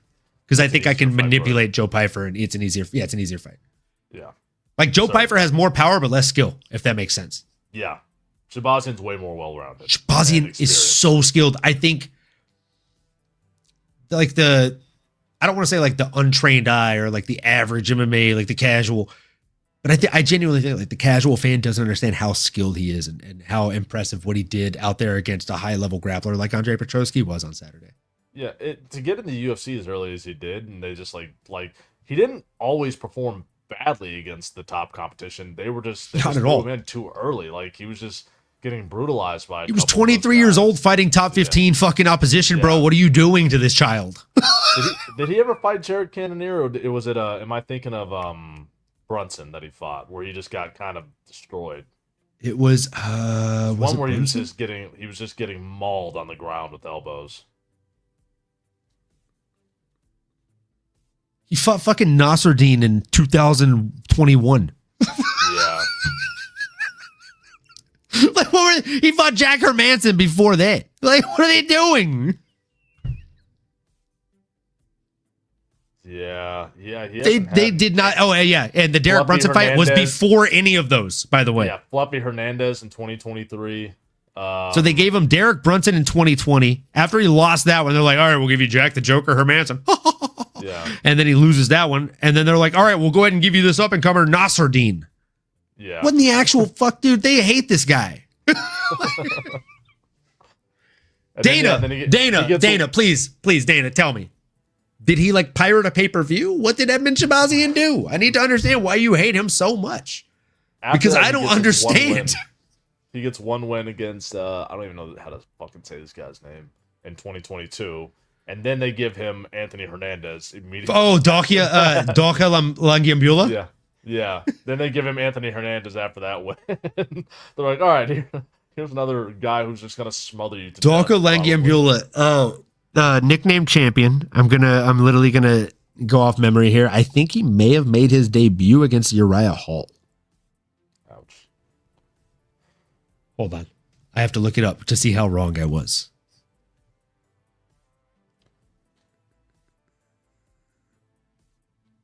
I was definitely wrong. He's not the same guy that I'm thinking he is. Fuck. Who's the jacked dude that... Fuck. We gotta move to the next fight. I still got to shower before I leave here. Yeah. All right. Let's go to the next fight here. The co-main event here, folks. Rose Namajunas. Doug Rose. What's that? I said I missed most of this one. I got pulled aside right near the end of the night here. How the fuck? This was the best fight of the night.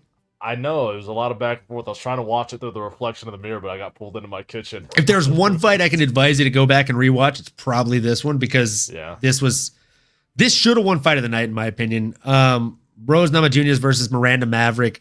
Miranda Maverick tears her ACL in the second round and still continues on. And they landed dead even on the total strikes. And before we jump into this breakdown real quick, shout out Crossover. What up, fellas? Happy Father's Day to all the dads out there. You two Crossover. I don't think you're a father, But either way, I'm pretty sure you're a daddy. So, happy Father's Day to you, my guy. And whoever does call you daddy. Cam, you didn't see much of this fight. What rounds did you see? And what stood out the most to you in those rounds?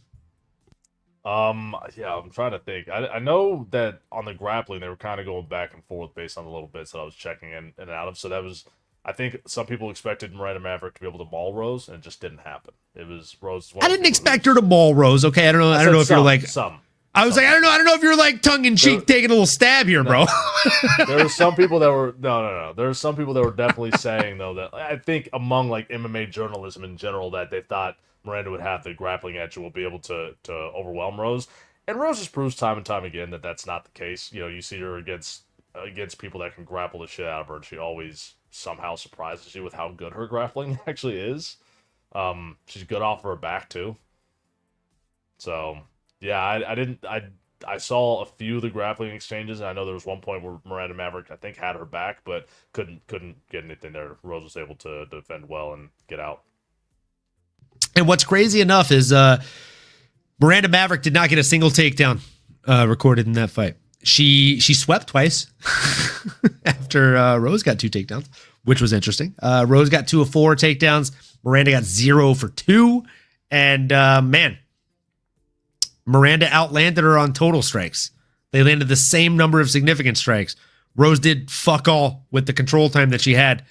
I thought this was a toss-up. If you would have told me it was a majority draw, I would have probably been happier with Rose with that than Rose winning.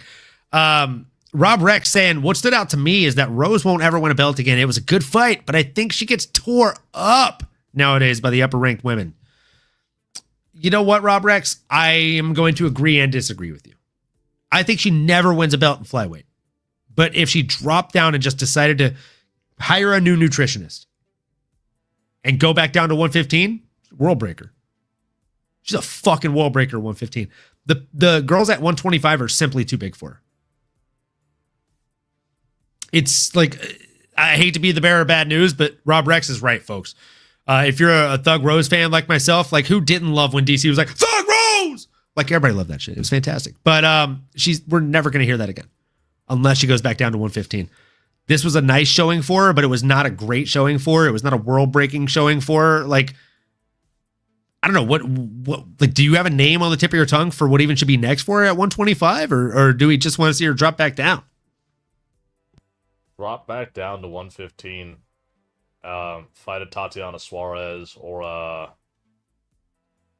maybe a Yan Xiaonan. Like, yeah, she could fight. I think she could compete still at 115 for sure with all these girls. But yeah, like you said, I think she'll end up getting overwhelmed at 125.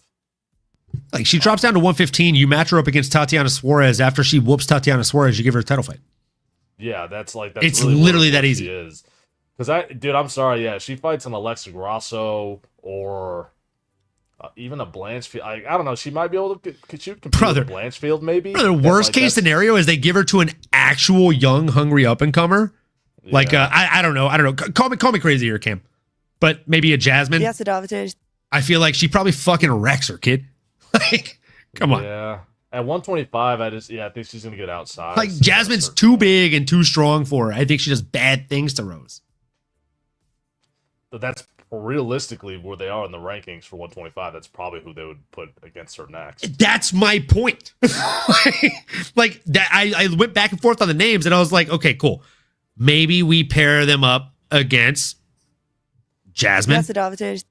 Yeah, but that's just like 10 out of, like, if you run that fight 10 times, I think Rose wins once.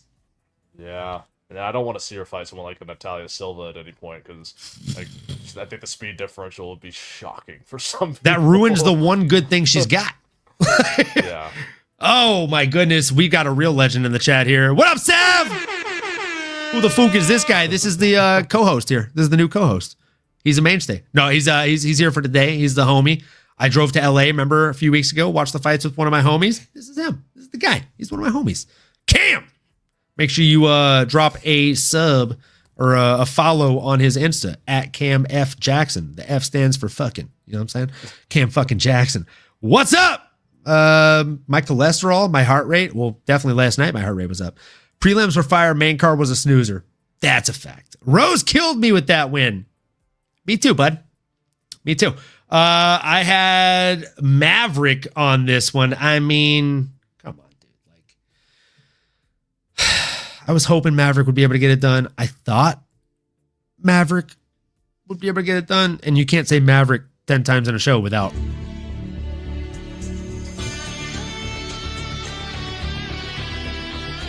You know what I'm saying? You got to hit it at least once when Maverick fights. But it just simply was not that. It was not that. I thought she did enough to get the win. I thought the judges actually got this one wrong, if I'm being completely honest with you, just because, yes, Rose landed 2 takedowns. Didn't do a whole lot with them. Got outstruck. Rose got a knockdown? I'll be honest with you. I thought it was a slip. And I watched the replay, and I still thought it was a slip. Okay? So, I don't know, dude. Juice Man. What up, Juice? How you doing, man? How often do you change your fucking display picture, my guy? Is that the 4th one this month? Like, come on, what are you doing? Fucking, is this really Juice Man? Are you a doppelganger? I enjoyed the card. Glad Usman won. Dude, I'm glad you're glad. I'll say that. I'm glad he got over 2.5 takedowns. I'll tell you that, because that made 2 of my bets hit. Do we want to go into the Usman fight? We're going to go into the Usman fight right fucking now, man. We have the main event of the evening, folks. It is time. Kamaru Usman, Kamaru Dean to some, Marty from Nebraska to others. Shout out Ben Askren. We pray. We hope you're doing well. Coming in against Joaquin Buckley. My freaking goodness, dude. This was a stupid fight. I don't mean that. I like MMA. I like the grappling, dude. But this is no, I do mean it. This was a stupid fight. Cam, I'm going to let you take the lead on this one. I didn't think it was a stupid fight. You're a grappler. You're a grappler, and you probably love Usman. I don't love Usman, but I think I honestly didn't care which way this fight went personally. But I've met Buckley twice, so like this one for me, I was like, I'm really going for the kid. No, Buckley's hilarious. I want to see him. He's do well. so fucking funny. The first year we went to International Fight Week to UFC X, they didn't give him a booth or a spot on the stage. So he showed up. I met him at the lockers where you check your shit in as a fan, which is where I took a selfie with him. And then do you remember him going live on Instagram and calling out Wonderboy Thompson like 3 years ago? 3 years ago? Yeah, that was in the center of the walking area for UFC X. Nice. I was there. I was like, I saw that he went live, and I was like, wait, Buckley's live right now. And I look around, I'm like, oh shit, there he is. There's a crowd. We walked over. Yeah. He's a fucking character, bro. Did you see what he said at the ceremonial weigh-ins? What did he say? Oh, like, yeah. With his big ass head and my big ass ears. I can hear his thoughts. What a fucking character, dude. What a character. Oh, my gosh. Okay, all right. What were your thoughts on this fight? Obviously, big fan of Usman. You thought it was a vintage Usman performance, but let me reframe the question. What stood out to you, if anything, about A, where Usman stands in the current welterweight division, and B, like where does Joaquin Buckley go from this? Let me look at the welterweight rankings real quick. So yeah, I mean Usman. I mean, he showed that he still deserves to be in the spot that he's in. I would love to see him fight Bilal next, even though he's kind of ducking that one. But yeah, Usman versus Bilal, I think, is the fight to make for both of them. Because they're both good at a lot of the same things. I think Bilal's a little better with his volume punching. And yeah, I feel like if Usman gets against the cage with Bilal, it'll be a hard for him to not get caught with something meaningful. So but it's also how good is Usman's wrestling against, Bilal Muhammad. We'd see. I think he could maybe get him down, but holding him down is going to be a whole other story. But yeah, Usman, he has like, what's that weapon where it's like the Spaniards use it. It's like the bullet. That's how he was getting Buckley's legs the entire fight. The second he shot the double legs, he was penning them together, and it's why he got him down every time. He's shooting from like halfway across the octagon at points.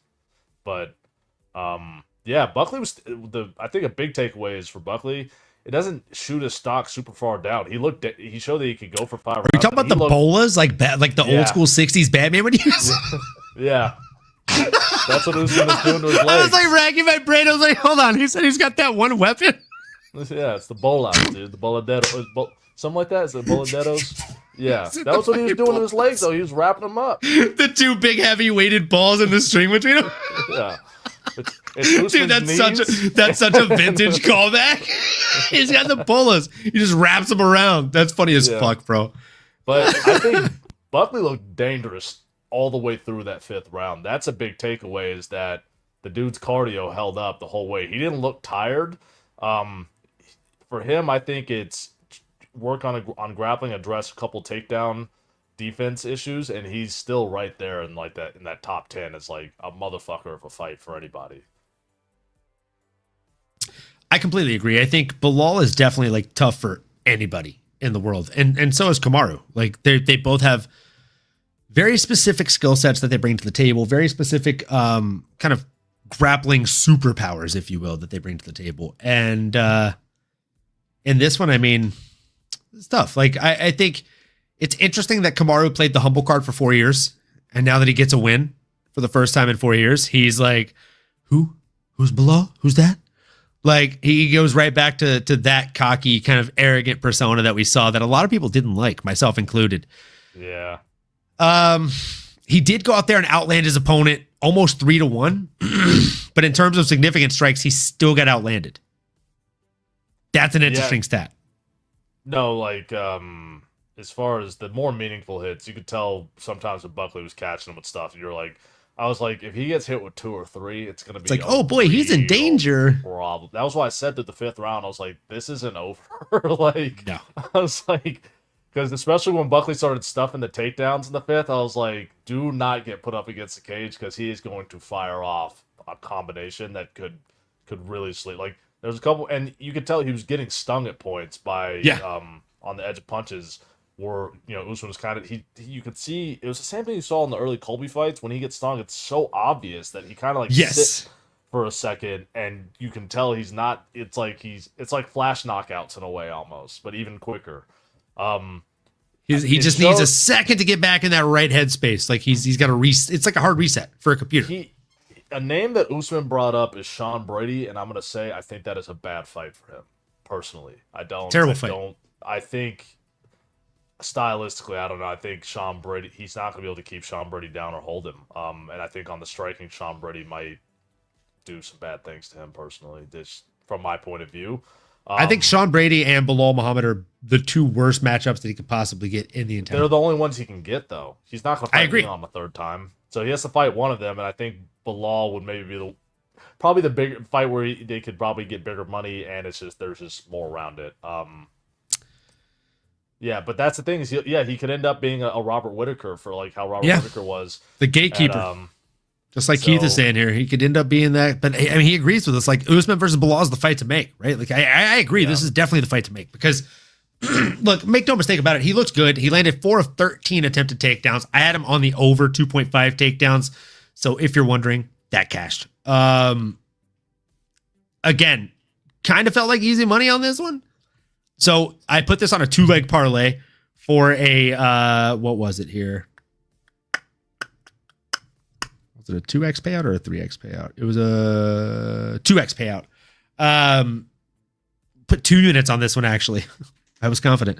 Rose Namajunas to have the fight go over 14.99 seconds. So basically, Rose to go the distance and Kamaru Usman to get 2.5 takedowns or more. Again, that kind of felt like easy money. So that smacked. And I mean, I thought even if he gets the takedowns that Joaquin would probably be able to go out there and get the finish. I just thought Joaquin would be better off his back than he was. Thought he'd be able to scramble and get back to his feet, but he just accepted position a lot easier than he should have.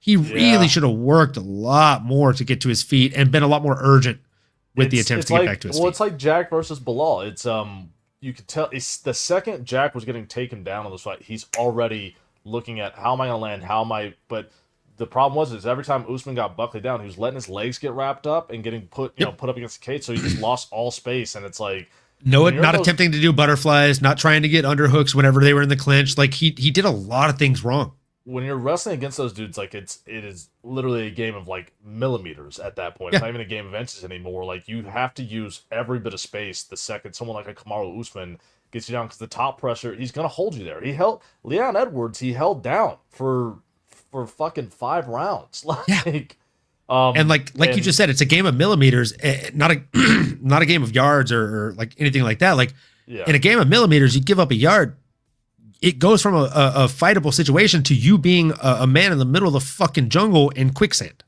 Yeah, that's why I said it's a vintage Usman performance, and it just showed the thing where like Buckley, it's that urgency that he had in the 5th round needed to come out earlier. Like I know he might have been saving a little bit of the gas tank, but the urgency to stuff the takedowns, to not because there was a takedown. I feel like it might have been in the 3rd round where Usman like shot like halfway across the octagon and still. He wasn't that deep, and he kind of set the cage. And Buckley, it seemed like, just accepted it. And I'm like, bad thing to do with a guy like that, especially when you're cut. He's just going to keep rubbing the elbows over your eyelid. And nasty. The elbows were definitely nasty from Usman. And I mean, that's what won him the fight, right? Like he cut him up early, made him work, made him struggle, and made him bleed. And yeah, I agree. He's got to fight either a Sean Brady or a Bilal Muhammad. And then across from him, I think you got to do the Buckley versus Edwards fight now. Yeah, Buckley Edwards is the only way to go. Because initially I was going to say Michael Morales versus Edwards, but I think you do Buckley Edwards, and then Michael Morales, unfortunately, might need to wait in the wings for a little bit. He sits on the sidelines, waits for another number 1 contender fight. He can fight. He could fight the winner of Edwards versus Buckley, or maybe the loser of Usman versus Bilal Sean Brady. One of those two. Love that. Yeah. Lee, shots. Yeah, man, let's do it. We got one more. Lee, if you're downstairs, you should run upstairs and do one. Just fucking jump on the air.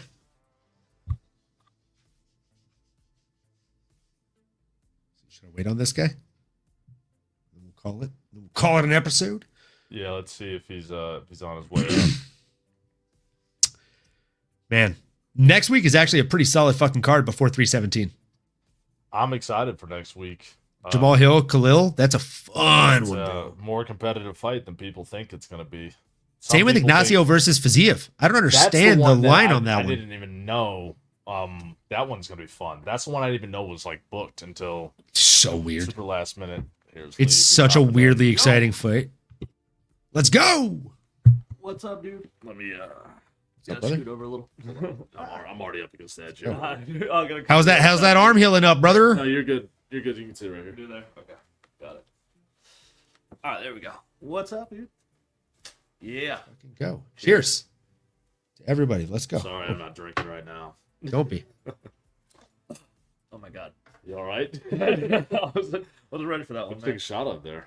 It was James, just like, yeah. Nice. Oh man. That was Jame and Jim. man. Jame and Jim. I was doing Jameson last night. I don't want to keep dipping too much into that bottle because we're bringing those to Vegas with us. We got 2 of the 1.75 liters. Nice. They will get drank in 3.5 days. Yeah, but card next week there's potential for some bangers on there for sure. Fire. Fights. Yeah, I'm sure. Here we got Jamal Hill versus Roundtree. We got Bahamondes versus Fiziev. Dude, Blades versus Kuniev is going to be a fucking weird one. Yeah. Rizvan is he's an intriguing prospect, in my opinion. Yeah, we need to see. Yeah, I'm curious to see heavyweights get mixed up a little bit. There was another card here I feel like on the prelims that I saw that was maybe not. Maybe it's for international week, but either way, fun card next week. I think it's a nice little bridge before we get to International Fight Week, which is just banger after banger after banger. So, yeah, I'm excited, man. Shout out Rob Rex here, dude. He said, you guys are talking my language. Your takes are very similar to mine too, but with different views. I appreciate the work you all do. Means a lot to a gambler like me to get as much input. Dude, let's fucking go, Rob Rex. We appreciate it, brother. Yeah, and we honestly appreciate you in the chat as well, bro. Like, you always have really great takes, and the comments you leave are world class, man. It's about balancing out the biases. That's what we're here for.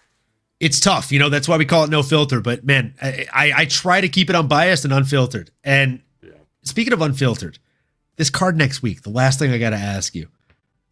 Again, did Miktabek Oralby like piss off Dana White? Because they just keep giving him guys with twice the experience as him. Like, Tawfiq Musayev is not even a household name, and he's still got 22 wins and 5 losses. Poor fucking Miktabek has 13 wins. His last fight, by the way, was against fucking Mateos Rebecki with 20 wins.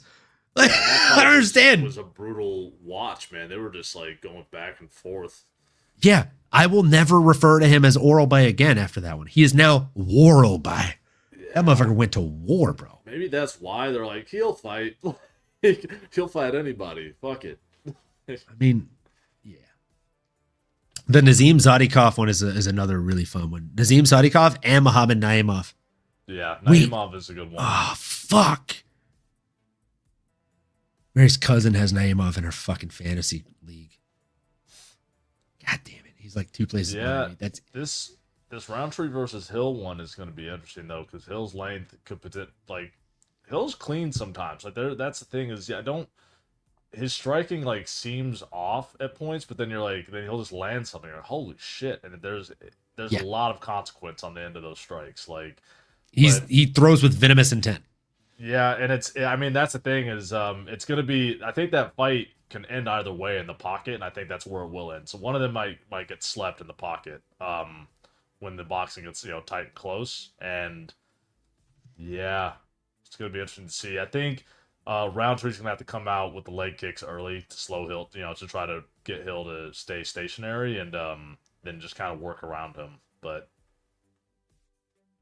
yeah, I agree with all those points. I think Khalil is going to be just, if I'm being honest, like Jamal has the more one-shot power. He's got the more just traditional MMA, and Khalil is just, he's your Muay Thai guy, right? Like he's going to throw those in volume. He's going to come in, and then as soon as he starts landing big shots, floodgates are going to open up, man. I got to answer these comments, and then we'll call it a show.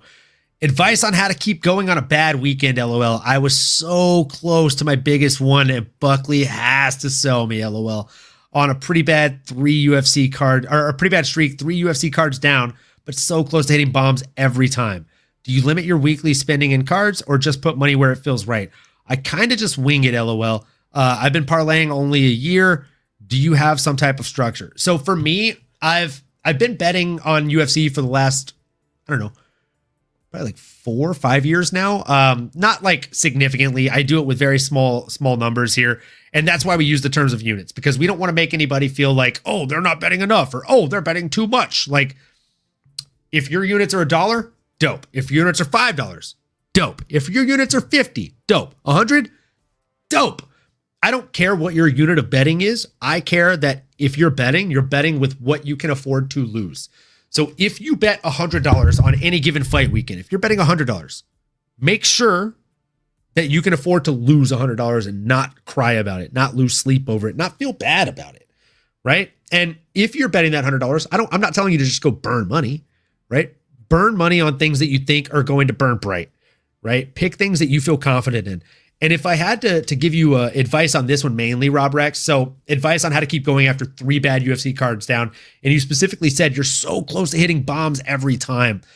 I'd imagine those bombs you're close to hitting are like multi-leg parlays.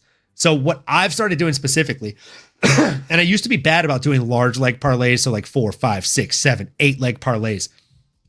Fun fact, saddest night of my betting life was an 8 leg parlay. I hit 7 legs. And do you know what the final leg that didn't hit was? It was Amanda Nunes versus Juliana Pena 1.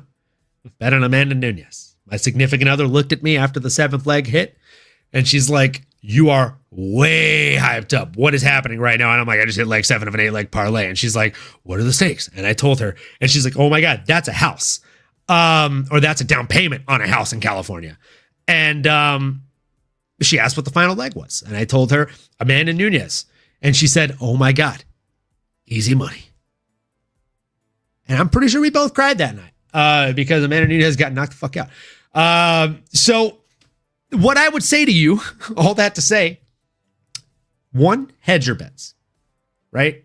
If you feel very confident in 2 out of 3 legs of a parlay, place half the amount of the wager on that parlay and then hedge it with the 2 out of 3 legs that you feel confident in.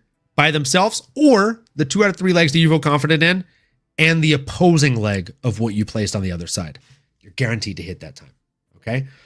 If you place that third leg in on the opposing side, so if you do like if you do Rob Rex to land 55 plus strikes, you take the over. Cool. Maybe Rob Rex is tired. Maybe he had a beer before the fight. You do the under 2. Okay. And you do the other 2 legs. You're guaranteed to hit as long as you know those 2 legs are going to hit. So what I do is I do multiple legs. I think I had 11 bets going into this card. I had, I think, 4 hit. 4 out of 11, not a great stat. But I'm up 4 units after all the amount that I put out into the bets. So I would say that's okay with me, right? But again, it comes down to hedging your bets and knowing how to stack your cards in your favor. So with that being said, folks, we'll end it on that. Again, if you've never bet in your life, don't start now. It's a bad habit. But if you are betting, we hope that you're telling us, or at the very fucking least, telling us how to bet. Give us the advice, please. Tell us the script if you're in on it. And either way, folks, we appreciate each and every one of you. Like, comment, subscribe, smash that bell for notifications. Shout out to Cam F. Jackson. The F stands for fucking Cam fucking Jackson here, folks. Make sure you go on over to Instagram, Cam F. Jackson. Hit that follow. He's got great insights, and he's just a cool all-around fucking dope dude. And if you do none of the things we've asked you to do for the last almost 2 hours, all that we really, truly care about is this. Keep on going. Keep on growing, folks, and we will see you next time. Let's go. You've been listening to the MMAnomaly Show. No filter. As you may have been able to tell, we dig the MMA, and our passion is to dive deep into the upcoming fights, give you our expert breakdowns, and help you make sense of all the chaos that is the fight game. We hope you've enjoyed the show. If you did, make sure to like, rate, and review. We'll be back soon, but in the meantime, make sure to find us on YouTube, Twitter, Instagram, and Twitch at MMAnomaly. Be cool, and we'll see you next time.